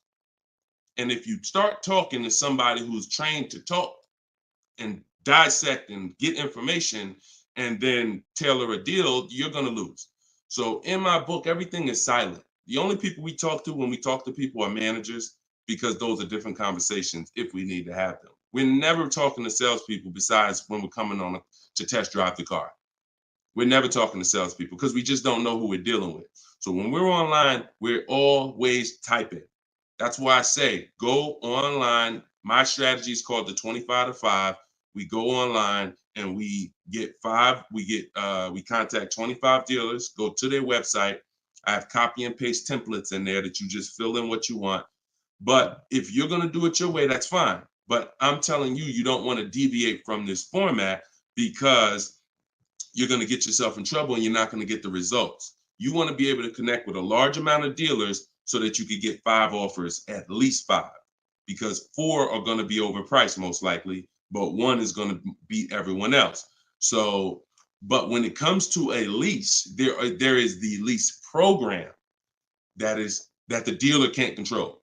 So if we don't know what a lease program is until we shop offers. So there's no way you can look at the residual value. You can look at all this money factor. I know some of you who are in the math, you're like, oh, well, I'm gonna just look at the money factor and see. You can't tell because it can have a high money factor, but it have some good rebates. The only way we know a great lease deal is to shop the market, get our offers, and then if the lease program, if the best offer doesn't get you under 1.5% with no money down, then it's a bad lease program. It's a bad lease program. In which case, we move to another vehicle. So I'm not going to ever co-sign leasing a bad vehicle a vehicle with a bad lease program. I've had all types of people hit me, Deshone, I'm looking at this Range Rover, man, but I did all the offers, and they'll be in the group. We have a private group, and I get to talk to people all around the country about this stuff. So they're like, Deshone, you think I should move on? I'm like, look, you could wait till next month, see if the program gets better, but I'm never going to co-sign signing a bad lease deal. You're paying too much money for a vehicle you're giving back in 3 years. So you're defeating one of the major benefits of leasing. So that's the only reason why we have to have 2 other vehicles that we like when we're leasing. On a purchase, no. One vehicle, pick it, get your bids. One dealer is going to blow everybody else away. But with a lease, you want to have 3 vehicles just in case it's a bad lease program. And if they got a bad lease program this year, maybe in 3 years when your lease is up, they'll have a good lease program. So that's what we do. It's too many cars out here. It's 400 cars out here. 40-something manufacturers competing for our business. Why are we going to get locked on one car? And the reason we're doing this, y'all, is because we're not shopping. You're not shopping. You're not taking the going out for the weekend and test driving cars seriously. You're about to drop 40 grand of your hard-earned money. You need to be, like I teach, shopping and not letting anyone disturb your shopping. If I'm looking for a car, I'll take a whole Saturday and go out or a Monday, and I'll go out and I'll drive 4 cars and be like, okay, that was fun. Don't sit down and don't talk numbers. So let me make that clear. Don't go in there and sit down at the desk and start talking numbers and get a proposal. No. Shop. Once you decide what you want, then we come home and we get our offers from home. All right. Go ahead, Dolan. Next question. All right. When you don't talk, I see a lot of you saying you're not good negotiators. Then you just got to stop talking. Stop talking and start making people bid. You're going to get better deals than good negotiators all day long. Heard you loud and clear on the rebroadcast. I'm here live. All right. Welcome, Jill. Looking for a car now. Profited on a sale, so coming in clean. Need to rebuild credit. Lease cheap car, finance car under 5-6 grand. It depends on where your credit is. If you're in the mid-6, I teach something called, profile over score. So if you have a paid off car, if you have nothing gets you approved for a car like on-time car payments. If you've been making on-time car payments for 2 years, 3 years, you're typically going to get approved for most leases. As long as you're not going from like a $450 payment to a $900 payment. But if I'm in a state where if I'm in that mid-6s, 660, 670, I go for the lease. If I'm in the low 6s, then I go for what I call a smart car, which is the car to set you up to lease. So your goal is to get the least expensive car you can get a loan on, quality car. You want to go small as possible, and small as possible for you might be you need a sedan. You might need 3 rows. But I teach something, and that's what we were talking about when I posted that review that Barrett wrote for our book today. He was like, we get a wish list for needs versus wants, because oftentimes we confuse these. Needs are things you can't live without. I need to have this, or the car's not going to do what I need it to do. I need to have it. Wants are things that you'd like to have, but you can live without. When it comes to getting a smart car, and it's not the little smart car, y'all. I have a different. That's a different meaning for us. It means saving money at the right time. That's what we call smart cars. Saving money at the right time. So if you can't qualify for a lease and you want to set yourself up, then the vehicle you get now is super important. The vehicle you get now could either set you back from leasing because you bought too much vehicle, payments too high. You didn't buy a dependable vehicle. It's not going to last. It's going to start having problems. It's going to break down. You might miss payments because of that. These are all the things you want to avoid. This is why I'm giving you these boundaries that you don't, kind of go off of. But this usually happens when you're trying to get too much car. Quite honestly, if I was trying to get a smart car, I would be trying to get the smallest car I could, drive it for 2 years. Let the family be uncomfortable. Listen, y'all, I know it's tight, but in 2 years, I'm gonna get out of this and I'm gonna drive off the lot in a brand new lease. So the key is the payment's gonna be low because those smaller cars are only 25 grand new, 28 grand brand new. When you get them used, you could get a nice one for about 10. Finance it. You don't have to take a 10-year-old one. So you want to get one that's relatively, good. It needs to last you 2 years, or the plan's messed up. So you get the smallest car you possibly can. You drive that 2 years. That's your sacrifice car, and then you flip out of that car. Well, after you have 2 years of on-time payments, you flip into a brand new lease, and then you're leasing new cars from now on. That's what I do, depending on your situation. If you're high sixes, mid sixes, and up, I go for the lease. If you're under that, then I would go for the smart car. Okay? All right, keep me posted. Good job. Just having a plan. Having a plan. Go ahead, shoot the next one up, Dolan. I forgot to tell you. Yeah, I see you, Jill, and keep that up. This is a different Jill, I think. This is a means to my dream car. I'm a patient. Yeah, I'm patient. My husband has the needs car. There you go. There you go. You can flex in 2 years. You can flex in 2 years. You do this right. You drive this car for 2 years. You don't miss any payments. Make sure when you're buying a $10,000 car and you finance it, payments are $250 a month for 5 years. You don't have to take a 6-year loan. You don't want to take a long loan on a smart car. You want to take a shorter loan, pay $250 a month. Now you're not going to miss those payments. Match at 300, depending on the interest rate, could go higher, 325. But the point is that's affordable. So it's not going to mess up the plan versus you trying to pull out in a $25,000 used car with a high interest rate. Now your payment's $575 a month. You get what I'm saying? So just stay focused, stick to the plan.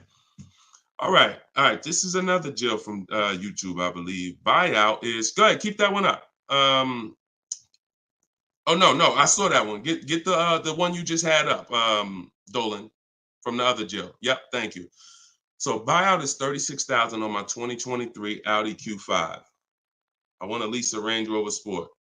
Should I sell on my own or turn into the dealer? Doesn't look like, and I'm just going to tell you, this is not usually when we do an equity assessment. Now, if you can get out, break even, great. You're driving a 2023 Audi Q5. I don't know who told you that you could switch cars that fast, but it doesn't happen that way. And so the only time in history that we've been able to switch cars that fast is when there was a once in a lifetime seller's market, 2021, 2022, 2023. Once in a lifetime. Chip shortage, every single car was worth 5,000, 7,000, to some of the trucks were worth 10 to 15 grand more than they would normally be worth. Now, I told people back in 2020 that 2021 that was going to come to an end, and don't get used to this. But I told everybody who would listen, you need to cash out now because your vehicle is never going to be worth more today, never going to be worth more than it is today. But that's over. So if you may have cashed out, some people, you sold a car. If you sold a car back then, you can type, type dollar signs. If anybody sold a car from 2020 to 2023, and you got crazy value for it. Some people were like buying cars, and 2 years later, they got all the money back. I did that twice. I leased a brand new Jeep, 2018, and I sold it in 2021, and I made $8,900 after I drove it for 3 years. And my mother, I helped her sell her Mazda CX-5. She was a low mileage driver, and I helped her cash out. She made $10,200 after she drove it for 3 years. Made a video. I recorded her and my dad. They couldn't believe it. They couldn't believe that they drove a car for 3 years, turned around and sold it, got every single dollar they put into it back. And he was like, all right, man, I'm looking forward to doing this again. I said, Dad, this ain't gonna happen again. So enjoy it. You were part of a once in a lifetime market where you cashed out and you won. But we cannot base our strategy anymore off that. That's over, and you'll get in trouble financially trying to do this. So there is no setup where you could buy a car or lease it and in a year, 18 months, trade it, replace that car. Just not. Because we already talked about earlier, let's take a $50,000 car. A year later, if you don't drive it 1 mile, what's it worth? Didn't drive it 1 single mile, just parked it right outside your house. 43, 44, max, absolute max. So when that car is losing value like that, whether you bought it or leased it, the asset, it's what the car is worth. Forget about the finances attached to it.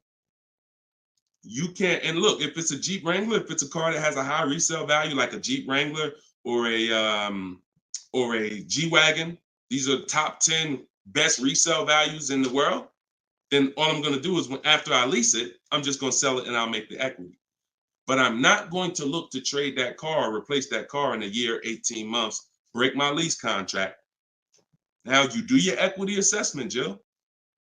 Call your leasing company, find out what your payoff is. You said it's 36.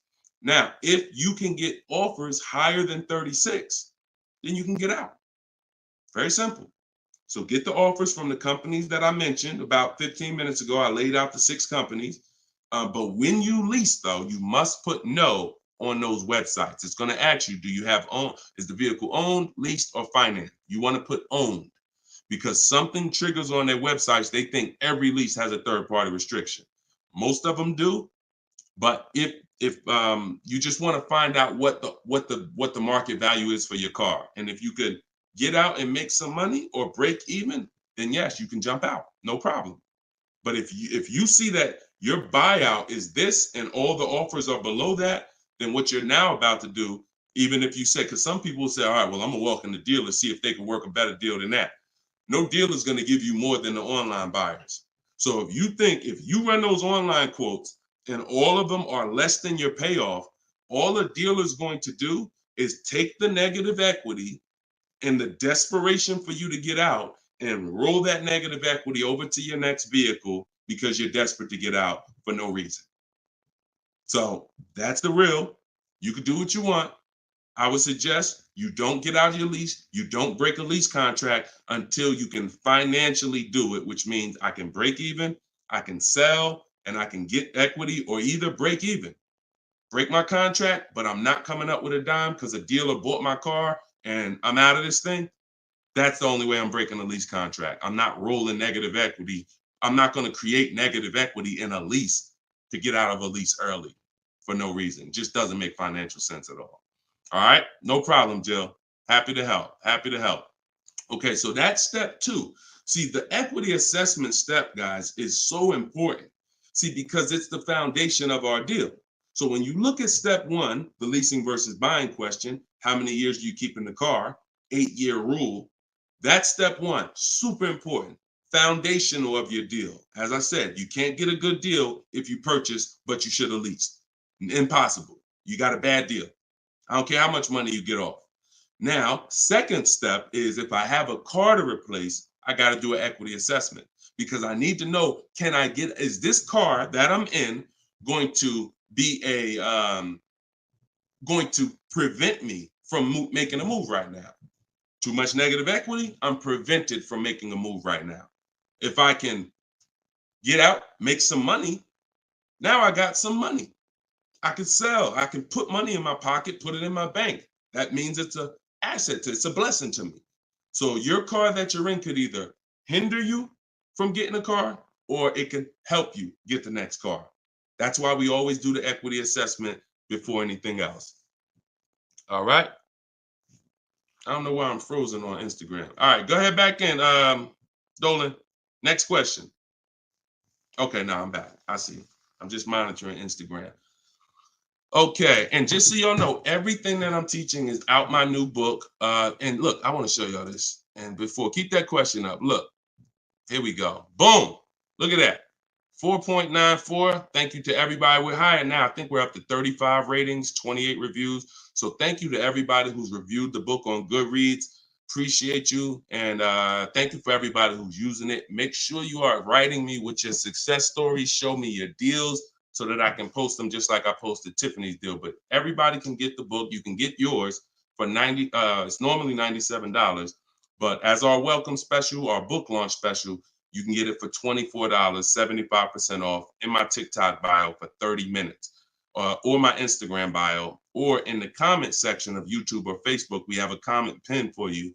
And if you're watching us on TV, you can use your phone and you can scan the QR code here on the screen, and you can get your copy for 75% off. But once that timer hits zero, if you visited that page and the timer it started, once it hits zero, the price does go back up to $97, which is still a great price. It's a great price either way.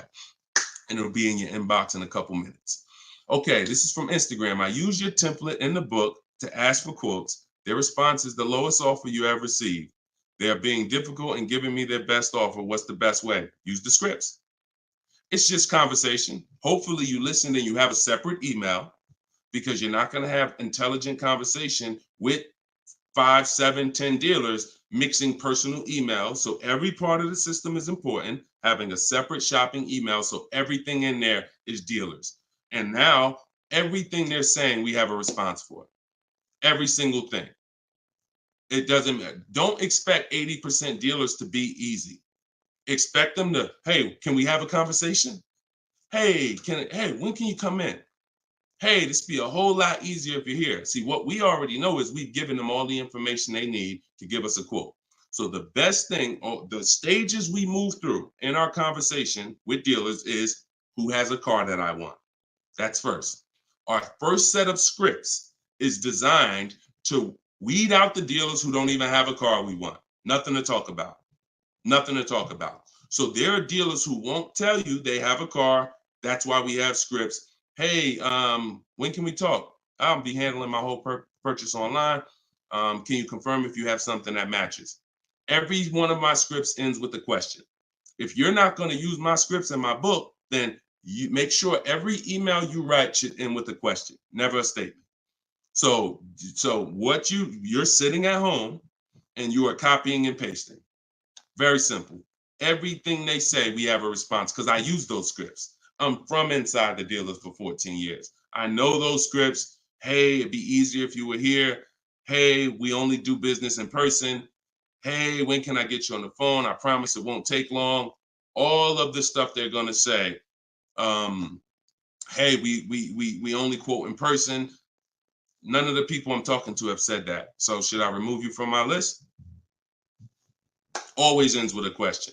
So your expectation may be, you thought by sending all the scripts, you were just going to get, oh, quotes coming in, everyone doing this. No, that's why we have scripts, because we keep the conversation moving forward. Everything they say, just go to the script, open the template. And just so y'all know, in my book, one of the best reasons why it's a digital book is because I link you to videos and I link you to documents, and that you can copy and paste. So that what this person is talking about is the templates and scripts that I've created for contacting and having these conversations with dealers. So, but everything they're doing is very predictable. You just change your expectation. I'm going to talk to several people, and I'm going to weed this down to 5 offers. And out of the 5, one of them is going to beat everybody else. And then I'm going to use my counter offer calculator that Deshone made to send the counter offers and close my best deal. Take all the emotion out of it. Take all the emotion out of it. You should be emotionless at it. Nobody can hurt you. All right, you're at home in your living room. All right, go ahead.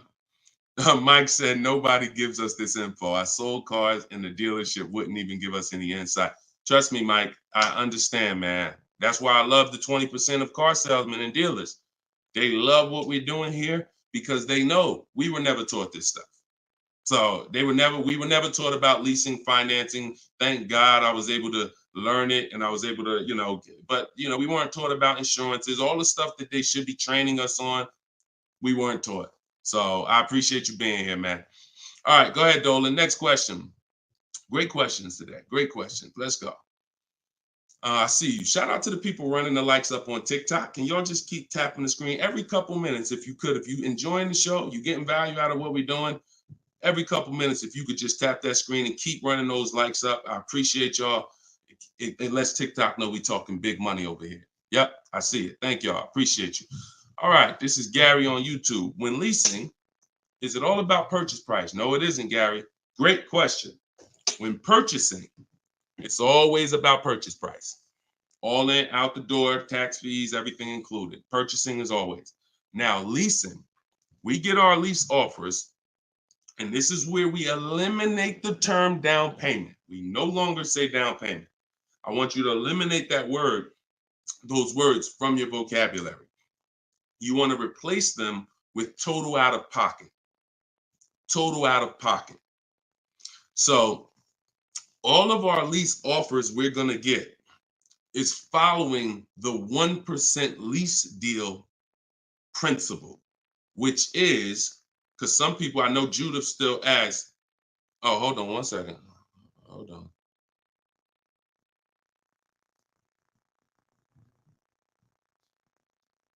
Okay, I think my wife's headphones hooked up to the broadcast here. Thank you for letting me know, Judy. So when we're getting, so the 1% lease deal rule is older than, it was around, I think, before I got into the car business at 2006. And what it was is if your lease payment was 1% or lower of the MSRP of the car, you stole a car. Stole a car. Example, I know if you've never seen a 1% lease deal, let me show you a couple. So this is Greg. Greg, look, first time posting here. I'm excited. My latest lease, graduated. Now we have a particular online, video library here. So when they say graduated, I have a coaching program, and but the steps are the same. So I always say, get in where you fit in. Steps are the same in my book, in my video course. You said I followed the steps, set up a great lease deal, 36 months, 12,000 miles per year, all said and done. Monthly payments $527. MSRP is $56,275. So when you divide the monthly payment into the MSRP, you're going to get a number. Now, when you multiply that by 100, so I'll give you an example. Let me show you how this works. In Greg's case, I got my calculator up here. I would take 527, divide that into 56,275, which is the MSRP, not the selling price. Doesn't matter the selling price. The MSRP is how we gauge the value. Now, that's 0.009. Then we multiply that by 100, and that gives us 0.93%, which is what he put here in his post. So that's an under 1% lease deal. Look, it was a steal. I think someone messed up on the paperwork. No other dealer came close. There we go. Same thing with Frina. Frina just got a Jeep a little while ago. Look, her deal was better than his, my God. But it's a better lease program. Jeep had a better lease program at the time. So, I mean, she got a $579 a month lease on a 65,950 Jeep Grand Cherokee hybrid. Out of control. So this is how we're shopping. You want to follow the format of the 1% lease deal, which is I shop with 12,000 miles per year. If I'm doing 18,000, I'll adjust it later. If I'm a high mileage driver, who's a high mileage driver? You drive more than 20,000 miles per year plus. Who's a high type HM if you're a high mileage driver? All right, type HM. You adjust it later. 25,000 mile a year lease. You always shop with 12 because that's how we judge. I see you, Mr. Silver. That's how we judge. I see you, Ado Johnson. Or no, A.D. Johnson. Sorry. So still going to, this is still Gary's question. This is why we're not focused on the purchase price when we're shopping lease offers. We're focused on looking at the formula that we use to judge a great lease deal. And everything we do, I have 3 rules. 1% lease deal, I didn't make it up. That's a steal. In between 1% and 1.5%, that's a deal, because that's still better than a purchase. It's still great value. When you compare it to someone who's purchasing, they're paying tons more. Even somebody who didn't get a steal, because the lease program has to be there to get a steal. They got to want to give away these cars. They got to have great incentive, great, everything has to line up, stars in the moon, and then we get the dealer that's going to give us the biggest discount. If it's under 1%, that means the lease program was incredible. But a good lease program, great lease program, will still get you, when you shop your offers, in between 1% and 1.5%. So, you look at somebody like, I used, Charles. So Charles got a Palisade, very, very popular vehicle. He got 10 offers from home. His best offer was 1.23, $48,000 vehicle. He's paying $597 a month. Now that same $48,000 vehicle, and this, I'm about to hit on something that I said earlier, but I'm gonna really bring it across home plate right now. It's impossible to get a great deal when you purchase what you should have leased. Because look, $48,000 Palisade, you guys know, we talked about it earlier, every $5,000 on a loan is about how much per month? Every $5,000 on a loan is about how much per month? I told y'all, stay by the keyboard, because we like to dialogue. So we want to make sure you are always by your keyboard so you could dialogue. Active learning. That's how you're going to get the most out of this show. Active. Okay. Anybody type it yet? Okay. Thank you, Dominic, on TikTok. Yes. $100. So that same Palisade that Charles is driving right now for $597, there are people who financed it, no money down, and they're paying almost $1,000 a month, $900 to $1,000 if they got a 5-year loan. If they took a 6-year loan, they're probably paying $8 something a month for 6 years. He's paying $597. So that's what I say. You cannot. And even when you have a good lease program and you get your offers, 1.23, 1.25, 1.3, great value compared to purchasing that car. You're avoiding the depreciation that someone who's purchasing is going to take, and it's no comparison. So, but there comes a limit. That's the third category. We got the steals, we got the deals, and then we got, no, I call this, it's time to chill. 1.5%. Above that, it's not a deal. There's no value there. There's very little value there. No, there's no value. And I'm going to tell you why. Just add up all the payments. 1.5%, we're paying too much for a vehicle we're giving back. It's very simple. We're paying too much for a vehicle that we're giving back. When you take hold on, let me get rid of this. Put the banner back up for those of you who want your book at 75% off. Just scan it right there. Once you get above 1.5%, there's no value, because if you take a $40,000 vehicle, a steal at 1% is $400 a month. A deal is between 4 something and 6. That's 1 to 1.5. 600 a month. Now, above 600 a month, let's take 650. That's 650 divided into 40,000. 650 divided into 40,000. That's a 1.6 lease. I never signed it. Never signed it. I'm gonna tell you why. 650 times 36 months, $23,400. $23,400 I'm paying over 3 years for a $40,000 vehicle that I'm giving back. I paid more than half of the vehicle to give it back in 3 years. So those of you who always wondered what the 1.5% rule, I had to create it, because the 1% rule, a lot of savvy people knew about it. But I noticed There was no threshold for when a bad lease deal. When are we at a bad lease deal now? We know what a steal is, but what's the bad lease deals? And when I started looking at the comparison to purchasing and then the giving a car back, once you get up above 1.5%, there's no value in leasing that vehicle. Next. Clear? We don't sign bad lease deals. Only time we did that, I'm gonna tell you something. All through the pandemic, I had people making 5, 7, 10 grand. Kid you not, hundreds of them. If they were making that kind of money selling their leases, then that was the only exception. Some of them will take a 1.6 lease, put money down. Some of that big equity they had that they didn't even know they were going to have, they would put it down to lower their payment. But that was the only exception back then. I never co-signed somebody doing it now. Okay? There we go. Gary, Gary, in my TikTok bio, are you on my email list? Send me an email. You want the whole, you just send me an email and we'll make sure we get you in. And that's a special price, and I'll get you the special price to join us. Okay. I don't know how, can we communicate on YouTube? I don't think we can.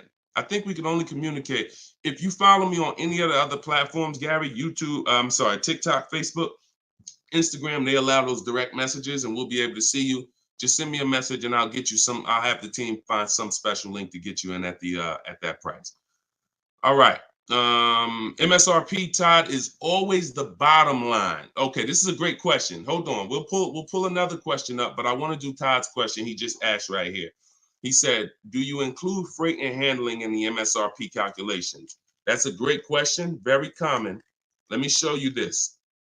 When you are looking at the MSRP, y'all, leases and purchases of brand new cars. Used car purchasing is different. But when you're shopping, we're always shopping based on the MSRP. So let me show y'all this. I'm actually going to save a window sticker right now, and I'm going to bring it onto the show. Hold on. All right, so let me go here. Boom. Check this out.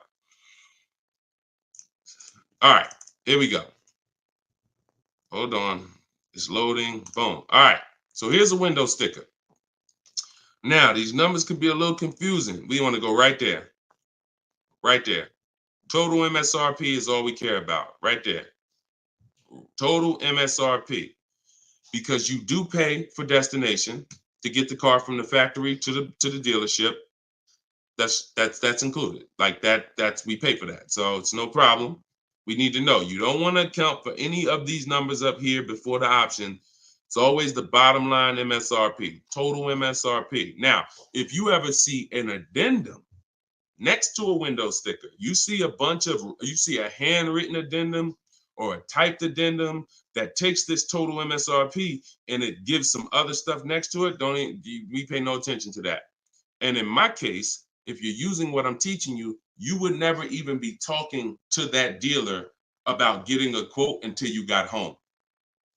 So even if you go, the only time we would actually even see that particular dealer, that particular window sticker, is if we showed up to test drive the car and that particular one that we test drove just so happened to have the addendum on it.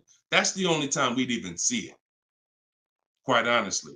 It's no way, it's not even something, because we never talk numbers in the dealer. Your leverage is at home. Everything I'm teaching you is your leverage is at home. You can talk to multiple people from home. You can get bids from home. You can put people against each other from home. You're in control from home. You lose all of that sitting down at a car salesman's desk and going back and forth one-on-one. You can see the whole market at home. See, we get below market deals. I want you getting below market deals. There's no way for you to get below market deals without seeing enough offers to know the market. I can never sit down across a car salesman, across the table from a car salesman, and get a below market deal because I don't know what the market is. I only know what your price is. And every single one of your competitors is going to offer me a different price. Some higher, some lower, depending on who you are. And so I can only expose that information by being at home. But yes, everything we are doing is always based on that total MSRP, and that's how we do our calculations. Okay, great question. If everybody's getting value out of the show, could you type some dollar signs?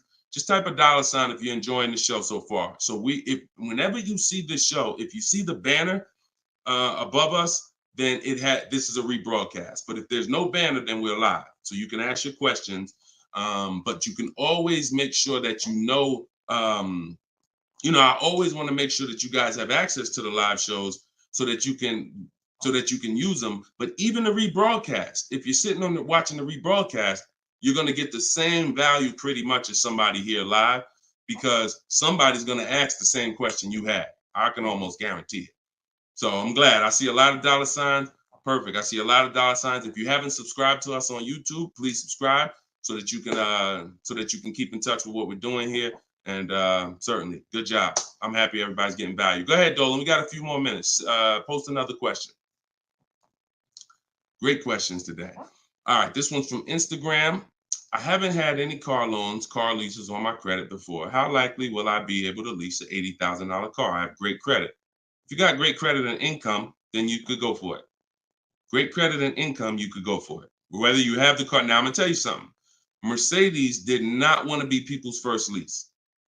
So there are snooty brands out there. I cannot tell you that because BMW may not be that way. Audi may not be that way. Range Rover may not be that way, because I think Chase does their leases. So, but when it comes to Mercedes, they didn't want to be your first lease. You really had to have some type of comparable credit. But if you have great credit and you have the income, then certainly I'd be going for a lease. No doubt about it. No doubt about it. Just like the chicken and the egg, you know what I mean? Like, which comes first? Or it's better is the job and the experience. You can't get a job without experience. You can't get experience without a job. So in this particular case, somebody has to be your first, lender, and most of them will. Yeah, most of them will. You know what I do too? One more thing. I have this in my book too. Just so y'all know, every little detail is not left out, because I've been doing this since 2006. I've heard every question, and I knew every question has a place. What I do, if I'm you, is before I even shop for a car, if I don't know for sure, even with great credit, if I could get approved, I would call and I'd ask for the finance manager, and I'd tell him my situation. And I say, hey, look, you know what? I got a 740 credit score. I make this a year. I never leased before, but what do you think? And if a Mercedes finance manager would tell you, nah, it's probably not going to work with Mercedes. But someone else would say, nah, that's fine. So that way you don't even waste your time getting all your offers just to find out that this is one of the snooty leasing companies. All right. All right, there we go. All right, shoot the next one up, Dolan.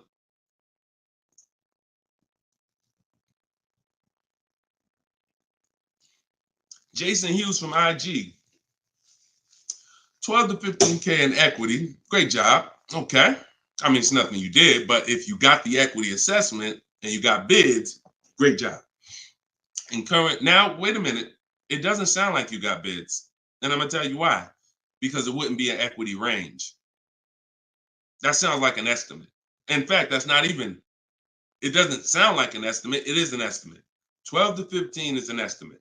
When we get bids, when we do our equity assessment, we're getting bids and we're like, hey, I have $13,580 equity based on my highest offer from Driveway. See, get out of the ambiguity. Get out of the middle there. Let's get finite, definite numbers and stay out of these ranges and estimates, especially on things that take us 20 minutes to do. Call your bank, get your payoff, go online, CarMax, Driveway, Carvana, AutoNation, sell my car, Car Guru, sell my car, Kelly's Blue Book, instant cash offer. 20 minutes. Get your equity. 8 payments left, not keeping 8 years, now a good time to lease. 100%. 100%. There's no benefit in waiting.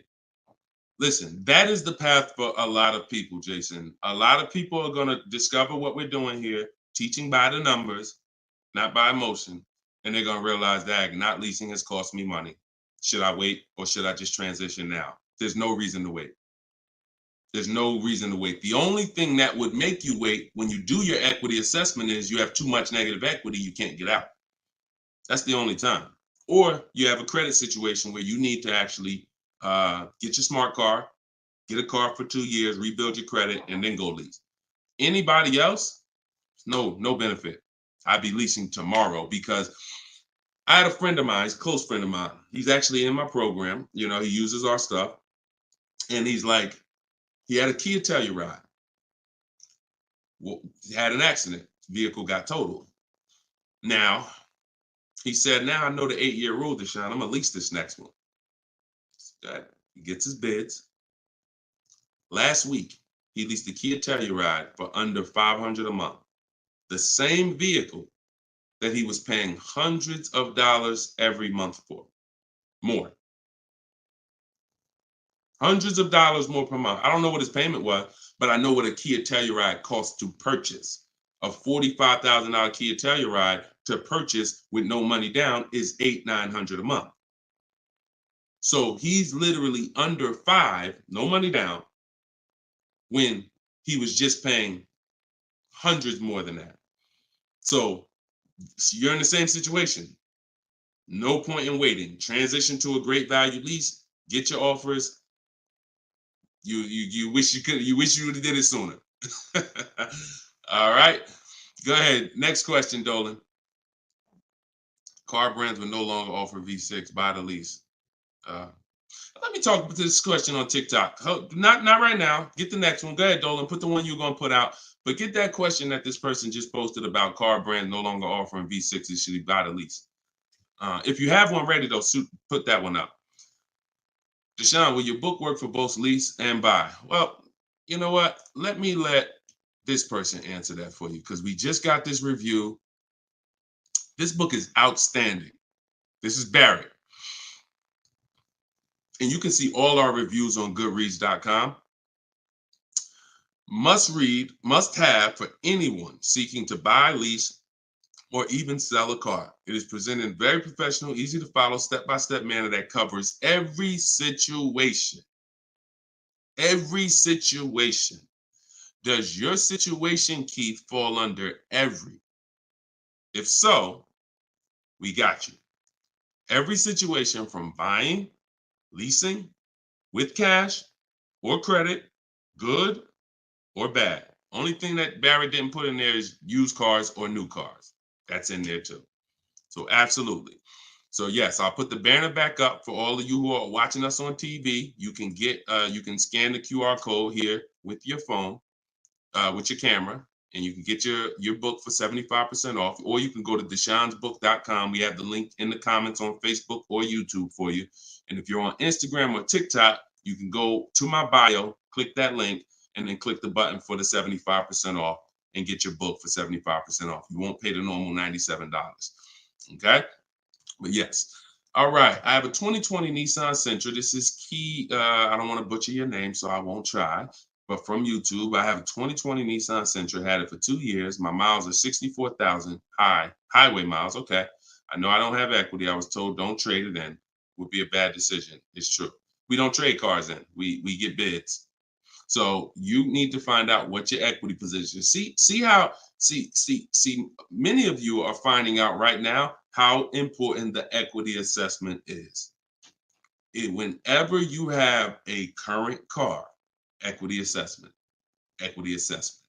So when you call your bank, get your payoff, then you go and you get the offers.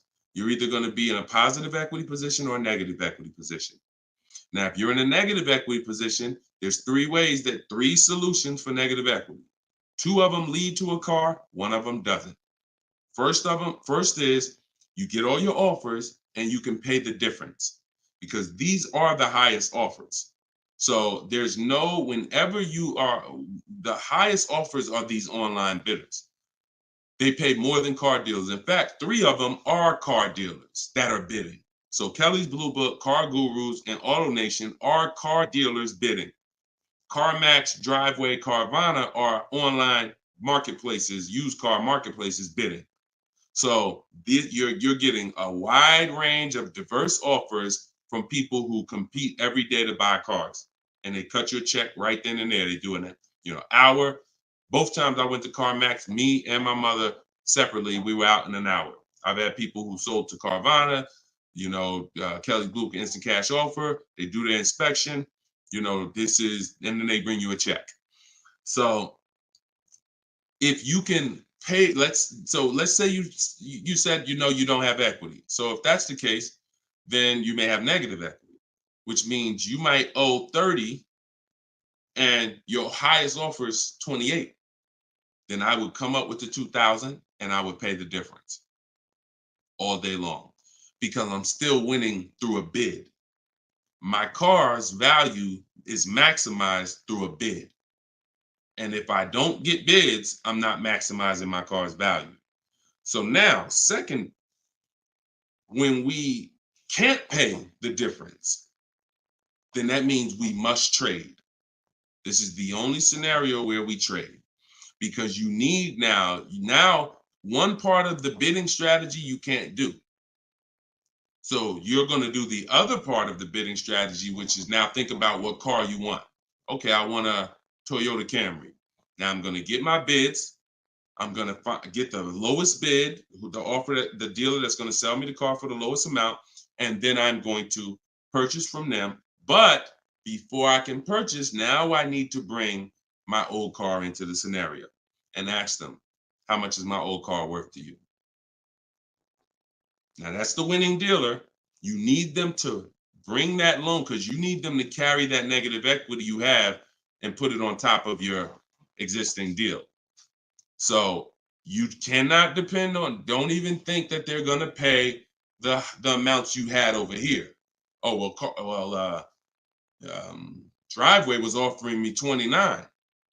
Yeah, you could tell them that, but again, they're not going to be able to pay that. They can't beat all their competition on the bid and then beat all the online buyers on the bid. So that's why I say your first option is always to pay the difference. Because you can win with bids there, you maximize, and then you do a separate transaction, you can still keep them separate. But if you cannot get bid, if you can't pay the difference, your only option is you have to trade that car in, and then you're going to let the dealer who you buy the car from wrap the negative equity into the existing lease. It's hopefully it's a lease because there shouldn't be any reason you're trading that car unless you just want a lease. To buy another car, unless you're saying you're keeping it 8 years, which, like I said, most people, I've been doing this for years, they're going from a finance to a lease. Now, one more scenario. I told y'all it's 3 ways out of negative equity. One leads to no car. You have too much negative equity and you cannot put it on top of the actual deal because banks have loan to value ratios. So if you have $10,000 of negative equity, you can't just slap that on top of a $30,000 or $40,000 car. It's going to be too much unless you put money down. So you can't if you got some cash, you can make the deal happen, but you're not going to be able to do a no money down deal because you're looking to have the bank approve the car, the tax, the fees, which probably another $1,500, and 10 grand of negative equity. And then you want to find that's too much because the dealer has to go to the bank and say, we know this car is priced at 40, but we'd like you to lend this person 54. They're not going to do it. They might lend max 50. So the more negative equity you have, if it's too much, you're either going to have to bring some cash to the table to get the deal done. And if you have no cash, you got to wait. You got to pay down the car. It's the only option. That's why I say, know the cause of negative equity. It's usually because you haven't leased. 99, I could tell you the way out. I just gave you the way out. That's in my book, 3 strategies for negative equity. But when if you don't know the cause and you just turn around and get another purchase and you're not keeping it 8 years, you're going to be in negative equity again and again. And there's plenty of people, and some of you, maybe you, where you're like, dag, Deshone, that's me. Every time I go get a car, negative equity, negative equity, negative equity. It's like a vicious cycle. And the solution is you need to lease. What's causing that is you don't lease. So you're overpaying by thousands of dollars. All right. So Listen, y'all, we will be back. We like to do these shows twice a day. If you're on my email list, you'll get the notification. We like to get through as many questions as possible, keep this around an hour, 15 minutes. And so all of you, appreciate you coming.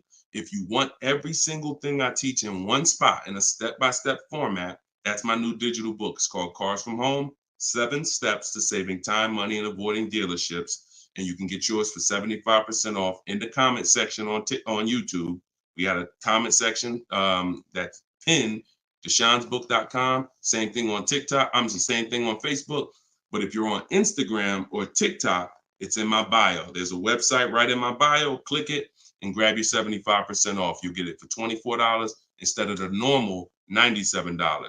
Now, if you went there and that timer started, then certainly get there before it hits zero, because once it hits zero, you have to pay the 97, which is still a great price. So my goal for this book is to be the most valuable book financially that you've ever gotten. That is my goal. So use it.